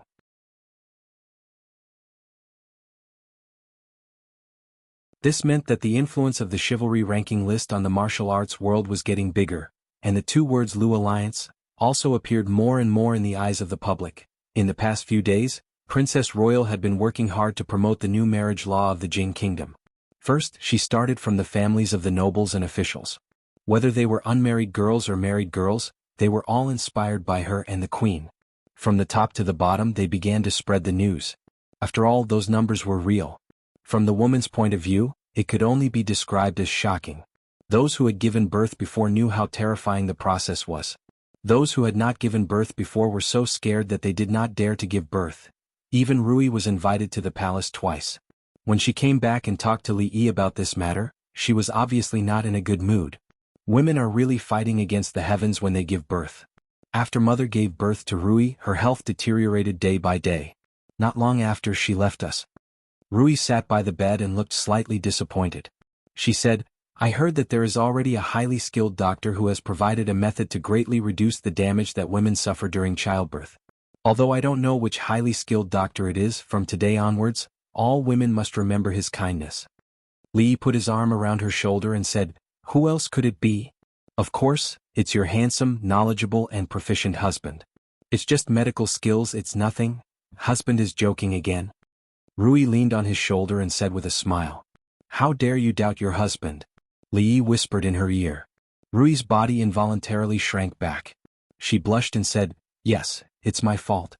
Husband is handsome, knowledgeable and proficient in all kinds of skills. It's just medical skills, it's nothing." Li was very satisfied with her performance. So what if she was a grandmaster? Grandmasters were also ticklish.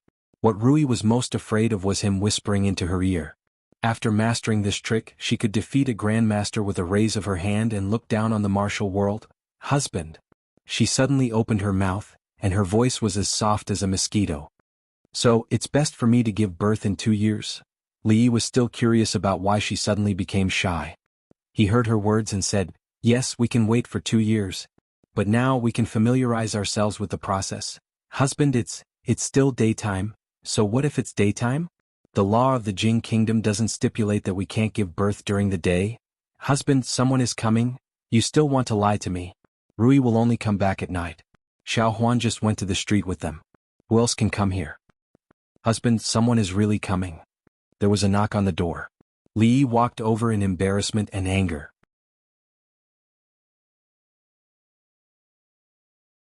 He opened the door and saw a figure standing there. The Princess Royal was busy these days and had no time to come out.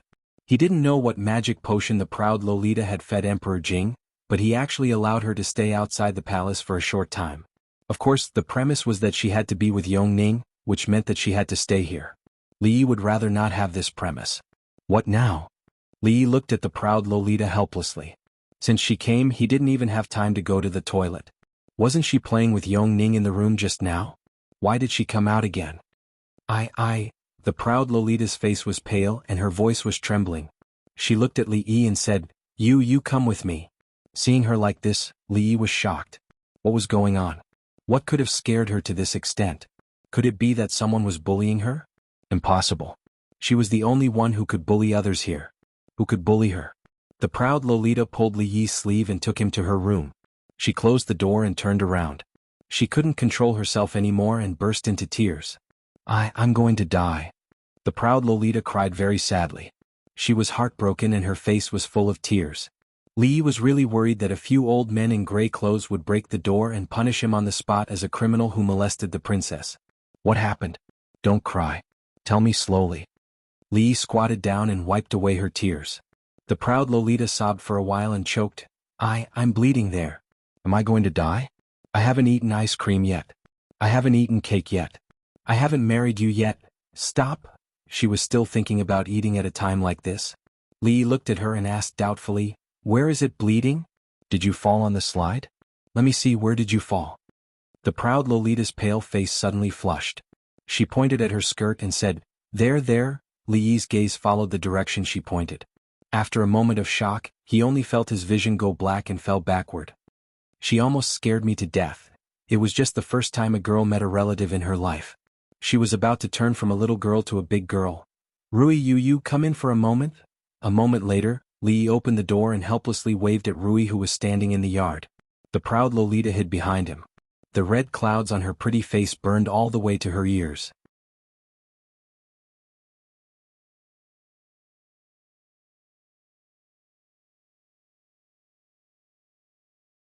Chapter 517. It was not surprising that girls in this era lacked certain aspects of education. In fact, even after thousands of years, this aspect was still a taboo for children that could not be easily touched. Li just told the proud Lolita that this was something that a girl must experience in her life and would not die. He didn't tell her more details. He didn't have the idea of universal education for children in the Jing kingdom. It should be known that this was also a controversial issue in the 21st century. Universal sex education here? Unless you plan to be the enemy of the whole world. Even when the princess called for women to delay the marriage age for 3 years, countless old stubborn people opposed it. Tell the children how they were born? Even the coffins of those dead old stubborn people would not be able to hold them down. However, after such a thing happened, the proud Lolita had to go back to the palace, which made Li feel relieved. Finally, he could get rid of this little witch and have a few days of peace, so he had time to pay attention to some other things. Miss Zheng's underwear seemed to have made a lot of progress, but unfortunately she didn't let him see it. She didn't let him see it when she was wearing it or when she was taking it off. Li went to her room twice, but he didn't even enter her door. He didn't know what sin he had committed in his previous life to meet such an employee who was even more arrogant than the boss. Anyway, he didn't plan to show himself in this business. If the matter of a dignified county uncle selling women's underwear was spread out, he wouldn't be able to stay in the capital in the future. On the other hand, everything was going smoothly at the brothel. Old man Sun seemed to be radiating the second spring of his life. He was full of energy and could not be stopped. Even Li was afraid to look at him. If something happened to him due to exhaustion, who would develop the brothel? Wan Ruoqing was now recuperating, which was forced by Li. Xiao Zhu's task every day was to watch her and not let her stay in the brothel for more than an hour. She only needed to participate in the decision-making of some important matters. Even in the capital, Wan Ruoqing and Zheng Zimo were considered rich. As elders, their monthly dividends were more than enough for an ordinary family to live off for a lifetime. However, the two of them didn't care at all. They were still squeezed in this small yard. Li Yi bought the neighboring yards and gave them all to Zheng Zimo as a workshop. The female workers inside were also from the brothel. They knew each other well and had a strong sense of confidentiality. Two women who were stronger than Fang stood at the door, but the boss didn't let them in. Now that he thought about it, his original idea had already been mostly realized. All he needed now was time.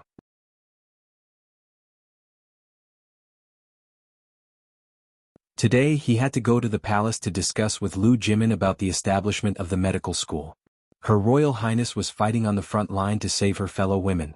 As the man behind her, of course, he couldn't drag her down. He needed to teach Lu Jimin about the theory of obstetrics and gynecology. Of course, because of the lack of the instruments in the future, he didn't have much to teach. He mainly taught about midwifery and sterilization. There was another important thing. When he went out in the morning, his second uncle asked him to bring a boiled chicken from the palace. The old man's mind was always so unique. The catering bureau was the private kitchen of the royal family. Could anyone bring something from there casually? It was still early. It would be cold if he cooked it too early. He would think about it when he came out later. A moment later, in the imperial physician's office, Lu Jimin and a group of imperial physicians came out to greet him. They said with a smile, "Master Li, we have been waiting for you for a long time." Li Han had been living a comfortable life these days. He couldn't remember how long it had been since he went to arithmetic class. Every day he only needed to read a few pages of books, and the rest of the time he could play as he wanted. Last time he couldn't help but point out the problem that his imperial father and the ministers didn't find, and he got a lot of rewards. Although they were kept by his imperial mother said that when he grew up, she would return them to him untouched. Everything was good. He just envied Yongning and imperial sister Shaning, who could go outside the palace to play. Last time he used a pearl to exchange for a few picture books from imperial sister Shaning. The monkey playing with a stick was much better than the naked people fighting in a hole in the wall that he accidentally found last time. He had finished reading those picture books. 5 pearls for 4 days or 4 pearls for 3 days. Liamo, that guy, actually chose the latter. Was really funny. If teacher knew, it would be strange if he didn't scold him. He learned it for nothing. It would be great if he could go out of the palace. Imperial sister Shaning said that there were a lot of fun things that he hadn't played before. Your Highness Prince Jean, have you finished reading that book? A voice suddenly sounded behind him. Prince Jean shivered and slowly turned his head. When he saw the figure standing behind him, he stammered, There are still a few pages that I haven't read. And take your time. There's no hurry." Li nodded. He had to admit that there were still geniuses in this world. Prince Jean said that there were still a few pages that he hadn't read, which meant that he had already understood the previous pages. It had only been a few days. This speed was actually very scary. Li Han nodded in a daze. He felt flattered.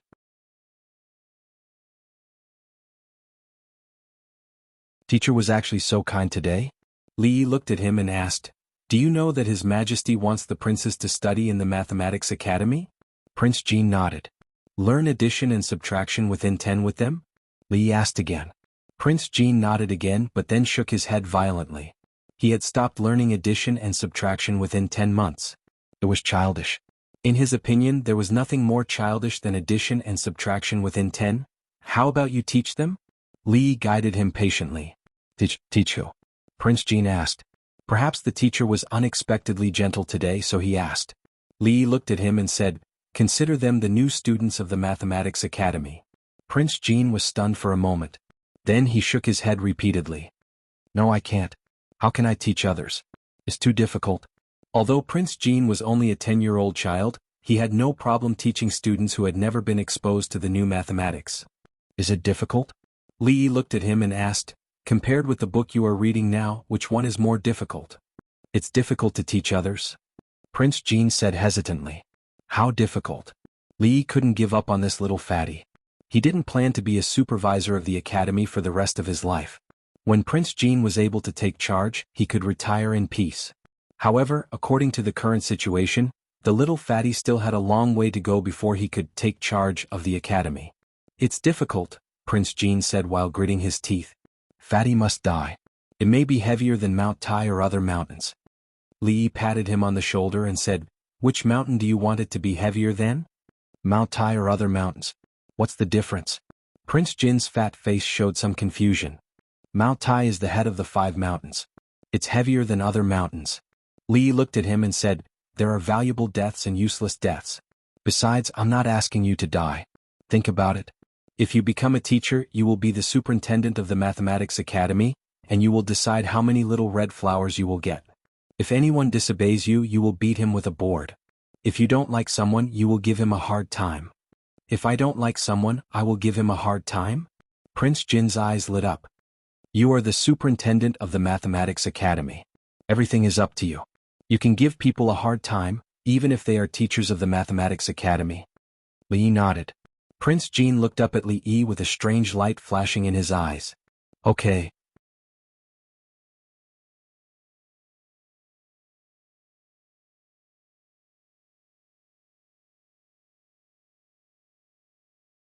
Chapter 518. You are worth teaching. Li Yi was very satisfied with the little fatty's performance. He patted him on the head and said, today I will have the textbooks you will be teaching sent to the palace. You should familiarize yourself with the content in the next few days and think about how to teach them. Monarch Jin raised his head and asked expectantly, can I really be the superintendent? You are a prince and a teacher of the School of Mathematics. As long as your mathematics skills are much better than others, who would dare to object to you being the superintendent? Li Yi felt like a big bad wolf now. However, the name of superintendent did not sound good. It sounded like a eunuch in charge of the School of Mathematics. It was inauspicious. The mention of the word always reminded him of Changda's old face. Next time he suggested to the old emperor that he should change the title of superintendent to dean. Superintendent. Monarch Jin nodded fiercely. I will. Li Yi suddenly sniffed and asked, what's that smell? Monarch Jin was startled. Then he waved the food box in his hand and said, I just got the poached chicken from the dining hall. I haven't had time to eat it yet. Poached chicken? Li Yi looked at the food box in Li Han's hand and murmured, you are so fat at such a young age. How will you look in the future? As a teacher, he not only had to care about his students' studies, but he also had to care about their lives and health. Li Yi touched Monarch Jin's head and said, in the future you should exercise more and eat more fruits and less meat. Only with a strong body will you have the strength to learn more advanced mathematics. Monarch Jin looked at the teacher's back as he walked away. His hands were empty. The poached chicken that he pretended to be in the food box had flown away. He swallowed his saliva and his face showed confusion again. Didn't I say that it's better to be heavier? In the political hall, Emperor Jing was expressionless. All the officials were silent. The Princess Royal Highness frowned, and a white-haired old man in front of the hall was spitting. Ridiculous, this is ridiculous. The old man's face was filled with anger. He waved his sleeve and said, obey your father at home, obey your husband when married, obey your son when your husband is dead, these are the 3. Marriage is an important matter, how can it be treated as a child's play? A girl not getting married at the age of 16 is an evil act that will shake the foundation of the country. Your Majesty, please reconsider. Emperor Jing remained silent, and the officials did not speak either. The entire court had clearly become the old man's one-man show. All the officials and generals in the court looked at each other, then at the old man who was still talking, and continued to remain silent.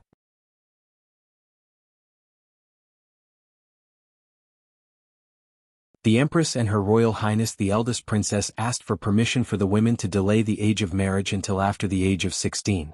They also urged the Imperial Physician Bureau to do many things to reduce the possibility of a woman dying from a difficult birth.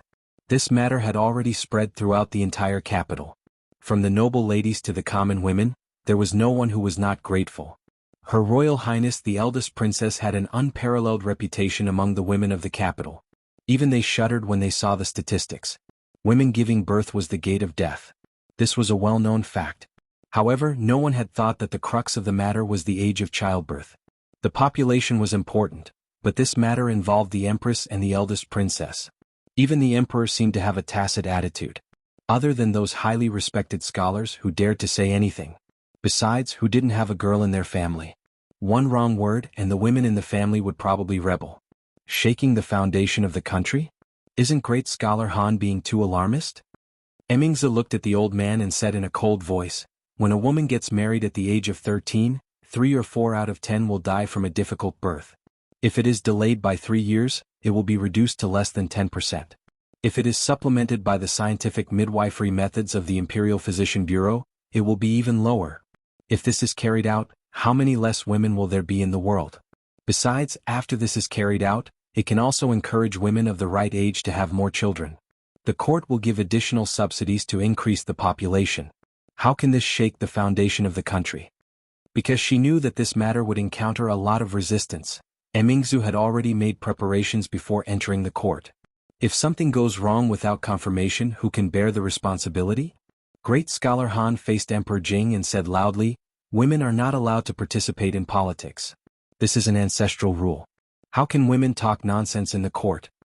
Mingzhu's expression gradually turned cold. She asked, "Great scholar Han, do you want to disregard the lives of the young women of the Jing kingdom?" The old man said passionately, "Men are the masters and women are the assistants.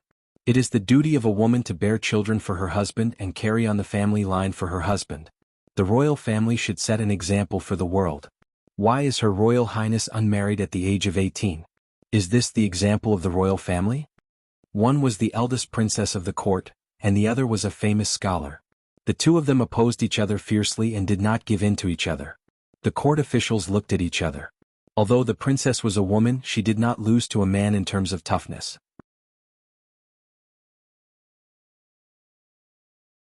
Great scholar Han was also famous for being stubborn.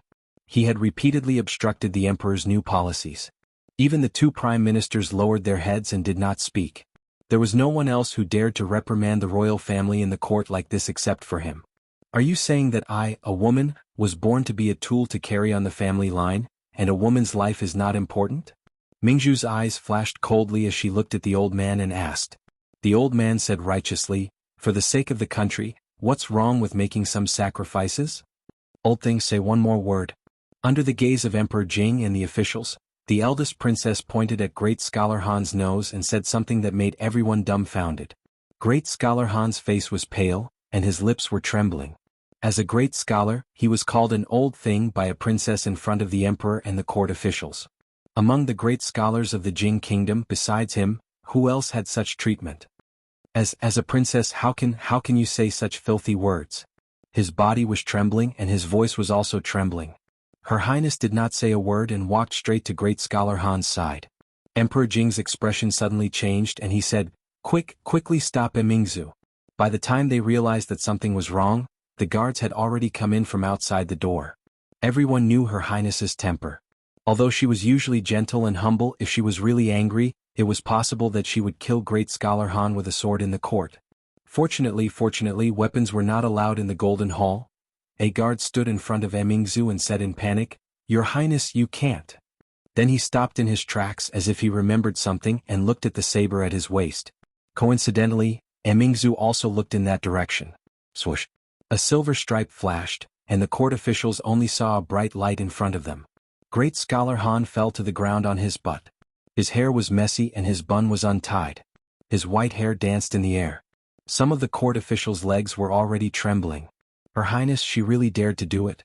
Although she only chopped off Great Scholar Han's hair, this was the Golden Hall.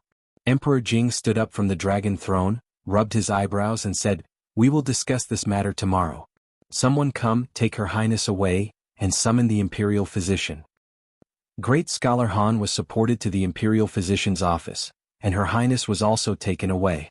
It was not wrong to use weapons in the court, and behead was not an exaggeration. However, the person who did it was Her Highness, so the result was different. Great Scholar Han did not think through his words just now. Women were only tools to carry on the family line, so a woman's life was not important? Her Highness was not a woman?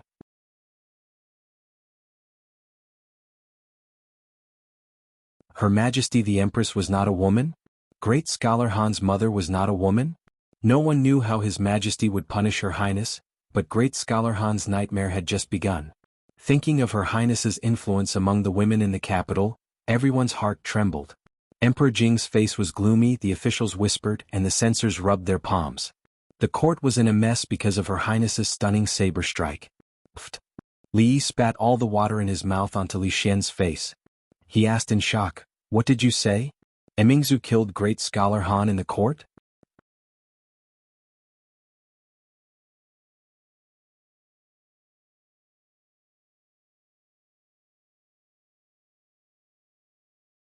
Chapter 519. I didn't chop him to death. Li Xian shook his head and said, It's just a rumor. I didn't see it with my own eyes. It said that great scholar Han dodged quickly and only cut off some of his hair. He was not injured but he was scared. I heard that he peed his pants? Dodged quickly? Li Yi shook his head. If Emingzu really wanted to chop an old man who couldn't even walk properly, how could he dodge it? He looked at Li Xian again and asked, Is he really a great scholar to say that in front of so many officials?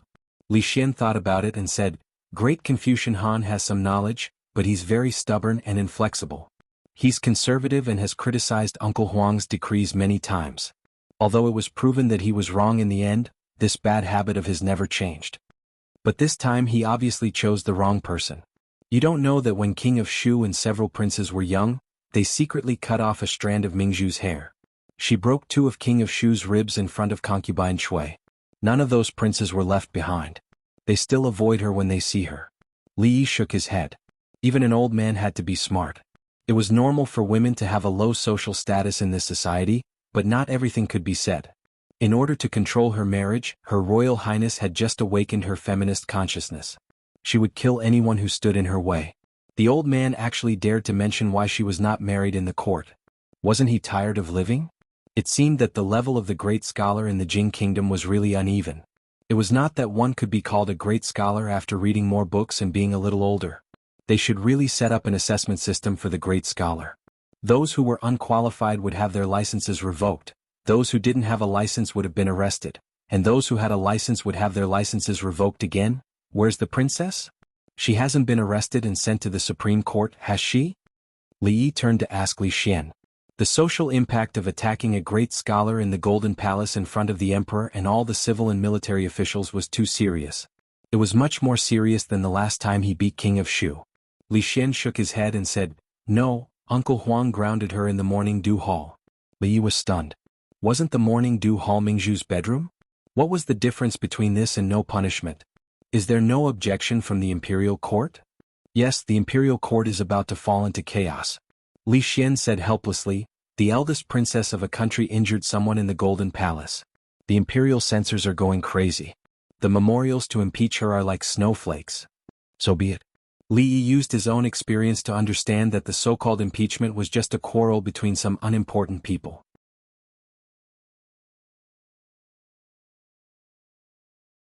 The final decision was still in the hands of the old emperor. Great scholar Han had only peed, not died.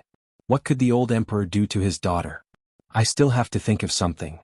Li Xian furrowed his brows and said, Early this morning, the rumor that the princess killed a great scholar in the court spread in the marketplace. The people of Jianghu are all waiting to watch the show.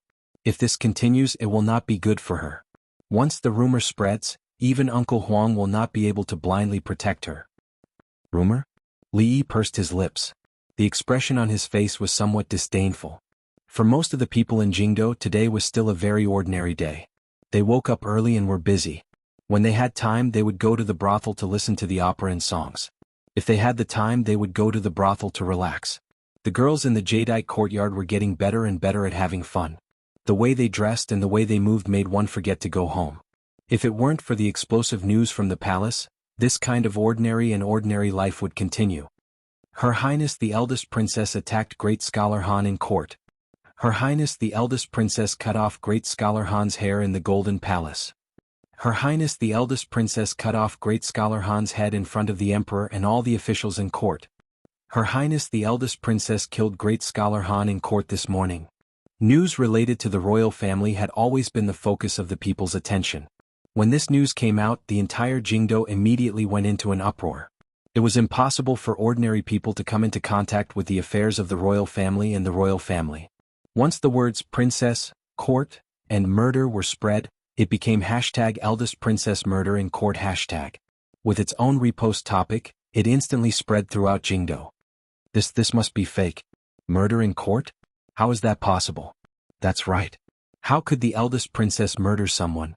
Her Highness defeated the people of the Qi kingdom last time. She has brought honor to our Jing kingdom. But how could the news from the palace be fake? I heard that the princess has been locked up. The censors are all frantically impeaching her. No, I still don't believe it. I have to go to the brothel and ask. The status of the eldest princess in the hearts of the people was higher than that of most of the princes. As the only woman among the 3 heroes of Jianghu, she had crushed the conspiracy of the people of the Qi kingdom and saved the face of the country. Her outstanding strength, beauty, and wisdom had attracted countless fans in Jianghu. Although the news was explosive and the news of the eldest princess killing someone had spread like wildfire, the people in Jianghu were generally of a higher quality.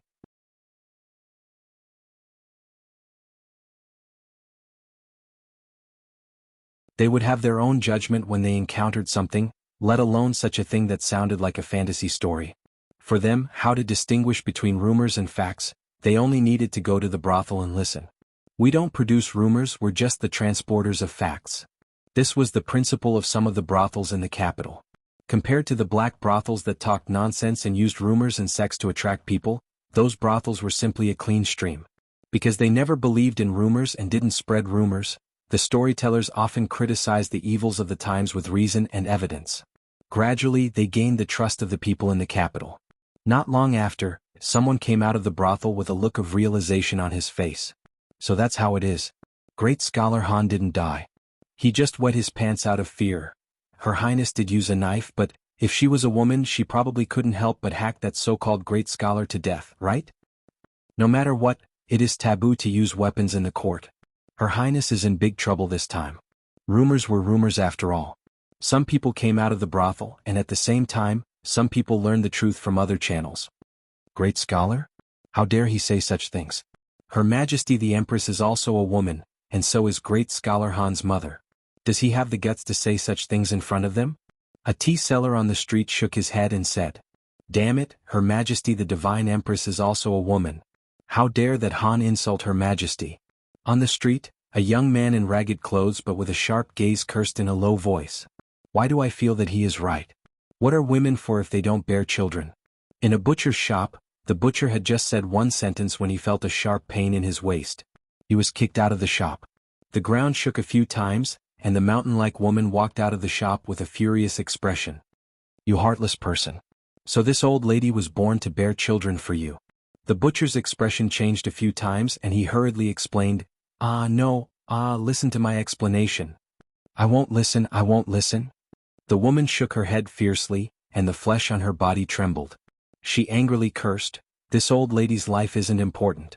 This old lady will sit on you and kill you." The ground shook again, and the surrounding men suddenly found it difficult to breathe. Their lips were dry and their faces turned pale.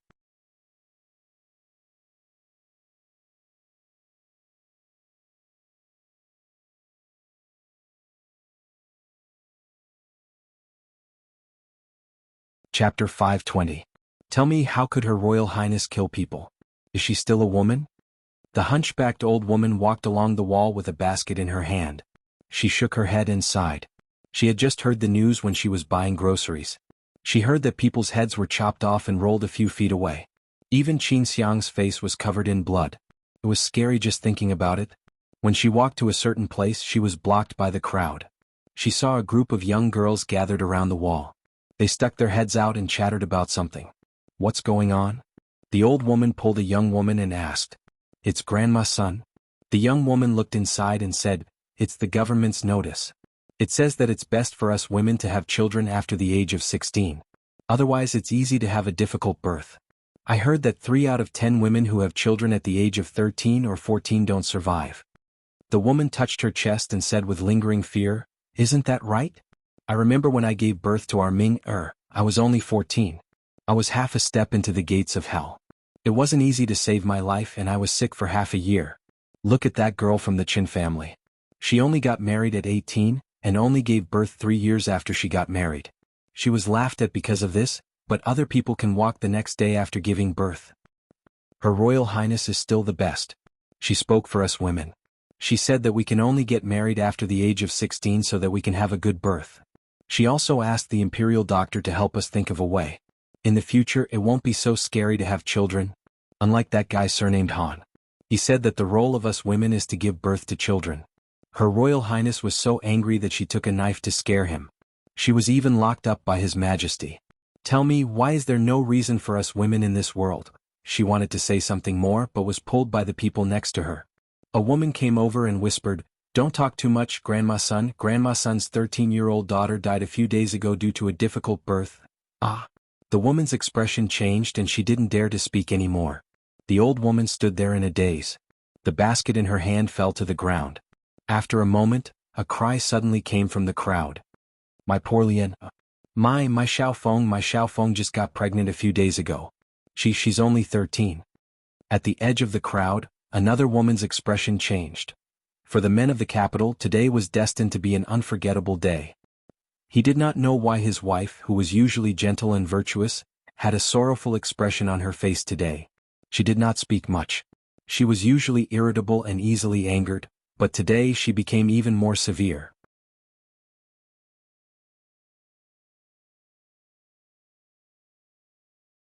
If she did something wrong, she would be reprimanded, and if it was serious, she would be beaten and scolded. Rumor had it that Butcher Zhang, who lived in the east of the city, was straddled by his fierce wife on the street. Butcher Zhang's wife was even sturdier than his family's pigs. Rumor had it that old Zhang fainted on the spot and was now clamoring to divorce his wife. Also, when a group of women walked past the door just now, the old woman who was walking in front was crying and saying something like, "Old thief Han, give me back my daughter." Those women were all panting with rage and they didn't look like they were easy to deal with. What were they doing?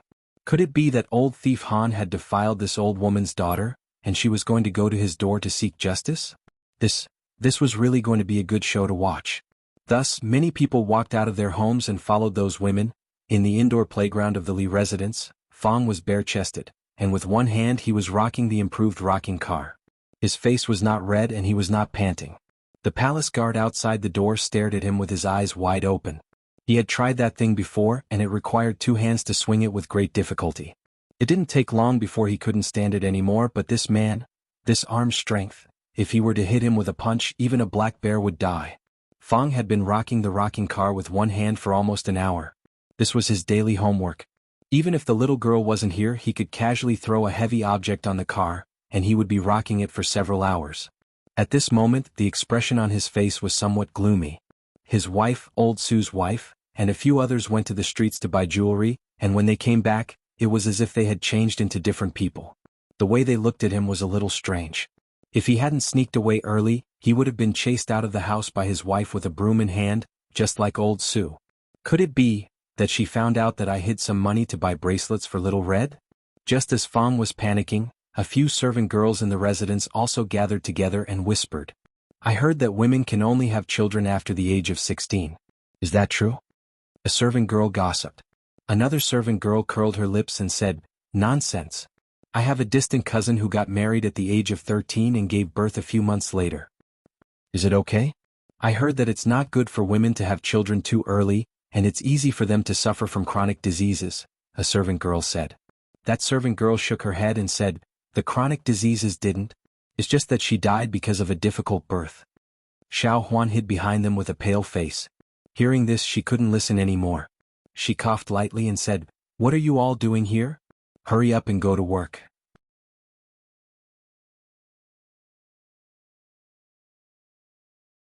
If you continue to be lazy, your pay will be deducted. The servant girls were already familiar with this lady servant girl and knew that she was just scaring them. Xiao Qing, who was bold, went over and whispered, "Sister Xiao Huan, when do you think our Lord Ju will take you in as a concubine?" "What are you talking about?" Xiao Huan's pretty face blushed. She grabbed the corner of her clothes and said shyly, I will only be 16 in a few months." Her Royal Highness was grounded in the Morning Dew Hall and couldn't step out of the hall. Li Yi stood at the door of the Morning Dew Hall. When he was about to enter, he was stopped by the guards at the door. "Apologies, County Uncle Li. Her Royal Highness is still grounded. No one can enter." The guard's attitude towards him was still very good. "Can't you make an exception?" Li Yi took out the Secret Intelligence Division sign and said, "Apologies, sir, this subordinate really can't let you in." The guard smiled bitterly. "All right then." Li Yi waved his hand. He was only a small guard and considered his subordinate. It was better not to make things difficult for him. Not long after, the guard's expression was troubled. "Princess, Her Royal Highness Yu, The proud Lolita raised her little face and said, "I can't go in." Yes. The guard weighed in his heart whether he could afford to offend this young lady or not. In the next moment he immediately nodded. His Majesty only grounded the eldest princess. He didn't say that others couldn't visit. In principle, even if he let Princess Shining in, it wouldn't be disobeying orders. As soon as he turned around, he saw Li Yi, who had his arms crossed and was looking at him with a mocking expression. Grounded? Li Yi looked at the guard. No one can go in? The guard's face was full of embarrassment. Seeing that Li Yi had already walked into the hall, he hurriedly said, Sir, you can't take this wine in." "Is this wine?" Li Yi glanced at him and said, "This is a new perfume. It's for Her Royal Highness to try." The guard watched him walk in and his expression became even more bitter. With such a prodigal woman at home, when would she release a new perfume, what flavor it would be, how much it would cost, and how much he could save from the membership price? Didn't he know? Besides, who would use a wine jar to contain perfume? To say the least, he was carrying something wrapped in lotus leaves in his other hand. The fragrance could be smelled from afar. Who would dare to say that it wasn't the beggar's chicken that was popular in the capital a few days ago? In the spacious courtyard of the rear hall of the Morning Dew Hall, Princess Royal Highness was dressed in a slim suit, which undoubtedly revealed her exquisite figure. Even Li Yi couldn't see the sword dance in her hand. Her movements were smooth and casual, and she didn't seem to be grounded at all. Seeing Li Yi come in, she put down her sword and walked straight over.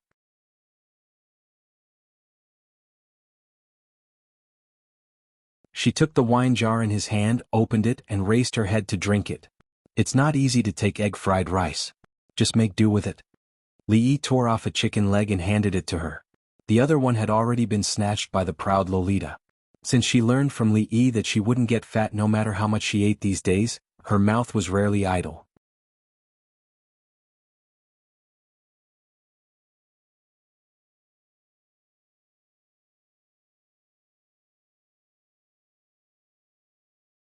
Chapter 521. Next time, bring egg-fried rice. The princess was not satisfied with the combination of beggar's chicken and liquor. She raised her head and took another sip, then tilted her head and said to Li Yi, "There won't be a next time." Li Yi thought to himself, what kind of taste is egg-fried rice and liquor? He wiped the grease off his hands and said, "Scholar Han fell ill not because of you but because of anger. Yesterday afternoon, nearly 100 women blocked the gate of Han's house. The leading old woman said that Scholar Han killed her daughter and sat on the threshold of Han's house and cried for 2 hours. Everyone in the capital knew about it. After what happened in the court spread, the gate of Han's house was splashed with feces, and the wall was painted with 'Old Thief Han' and 'Traitor of the Nation,' disregarding the lives of women. This alone can make his reputation plummet, and even his students have nothing to do with him. If it weren't for the intervention of the government, I'm afraid that even the gate of Han's house would have been torn down. Scholar Han fell ill last night. I heard that he almost couldn't breathe. The name of Old Thief Han has been confirmed. Now all the women in the capital are trying to ask His Majesty to pardon you." Li Yi told Emingzu all the developments from yesterday to today. The whole capital, from the government to the people, saw the power of women for the first time. It turned out that they were not as weak as they looked on the surface, and they also had the ability to stir up a storm. Li Yi did not expect this matter to have such a dramatic development. In fact, the brothel only told the people the truth. There was no embellishment, nor any artistic manipulation. The biggest effect was to let the people know the truth in the shortest time possible. Splashing feces at the door and spraying paint on the wall, who came up with this idea? They didn't even need to be taught. Women had always been a weak group and were bound by women's morality. Not to mention marriage, many people didn't even have freedom. Of course, there were some fierce women, but in general it was a fact that women were weak. And this was also a tradition for thousands of years. It was determined by productivity. Men were noble, and women had to lower their heads and serve their husbands and children for a lifetime. Perhaps even most women themselves thought so. This concept had not been completely reversed even in the later generations where men and women were equal. However, where there was oppression there would be resistance. Especially after being oppressed for a long time, when the resistance came, it would be especially intense. It wasn't easy for someone to stand up for women. All the women had been hoping that the princess would really do something for them. After being stirred up by great scholar Han, everyone's anger erupted.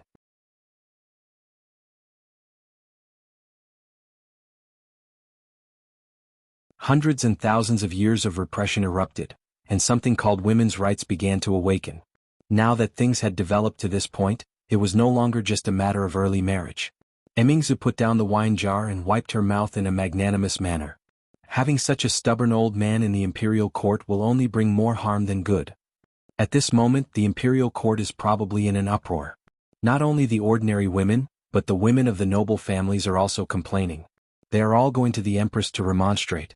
Some of the concubines even reported the matter to the Empress Dowager. Even the Empress Dowager, who has been cultivating Buddhism for a long time, specially sent a decree to ask His Majesty. Li looked at her and said, "If this continues, I'm afraid it won't end well." This was all what Li heard on the way here. It was already a big matter to use a knife against an official in the imperial court, and it involved the eldest princess. Coupled with the chaos of the Han family yesterday, it would be a wonder if the imperial court was peaceful today. "Did you really not do what happened to the Han family?" The eldest princess glanced at him and said. Li was stunned for a moment and said angrily, "Do I look like that kind of person?" "It doesn't matter. I'm not blaming you." Her Highness patted his shoulder and said, "It's all that Han guy's fault." "Thank you." Li's guess was right. Today the imperial court was indeed not peaceful. It was not only Emperor Jing who had a headache. Now that things had developed to this point, the officials also felt a headache. In just one day the entire capital was in chaos. Rumors were everywhere and the people were angry.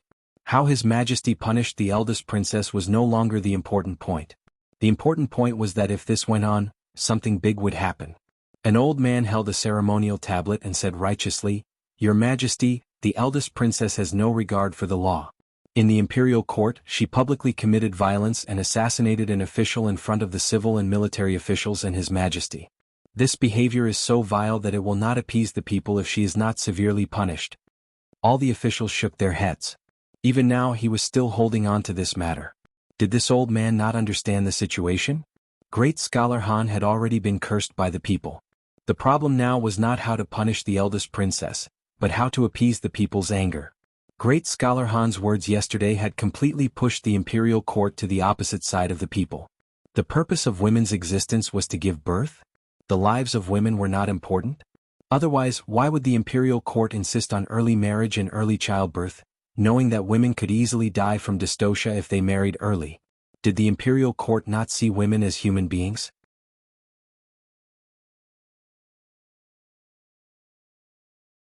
No one could take the blame for this. They could not, and His Majesty could not. Now it was only the capital. After a few days, when the news spread to the other counties, the impact would be even greater. At that time it would really be chaos. Didn't he see that even the imperial censors had calmed down and didn't mention the matter of the eldest princess anymore? At this delicate moment, if this old official still couldn't understand the situation, then official Han would be a good example. Deputy Minister Ma stood in the crowd and lowered his head in silence. Not only him but all the censors in the imperial censor had been given a death order. Today in the imperial court, they were not allowed to mention the eldest princess again. He knew the situation in the capital better than anyone else. After this matter, Great Scholar Han's reputation could be said to be ruined. The status of the eldest princess in the hearts of the people of the capital, especially the women, had long reached a new height. Whoever held on to this matter would be like Great Scholar Han, nailed to the pillar of shame by the people of the capital.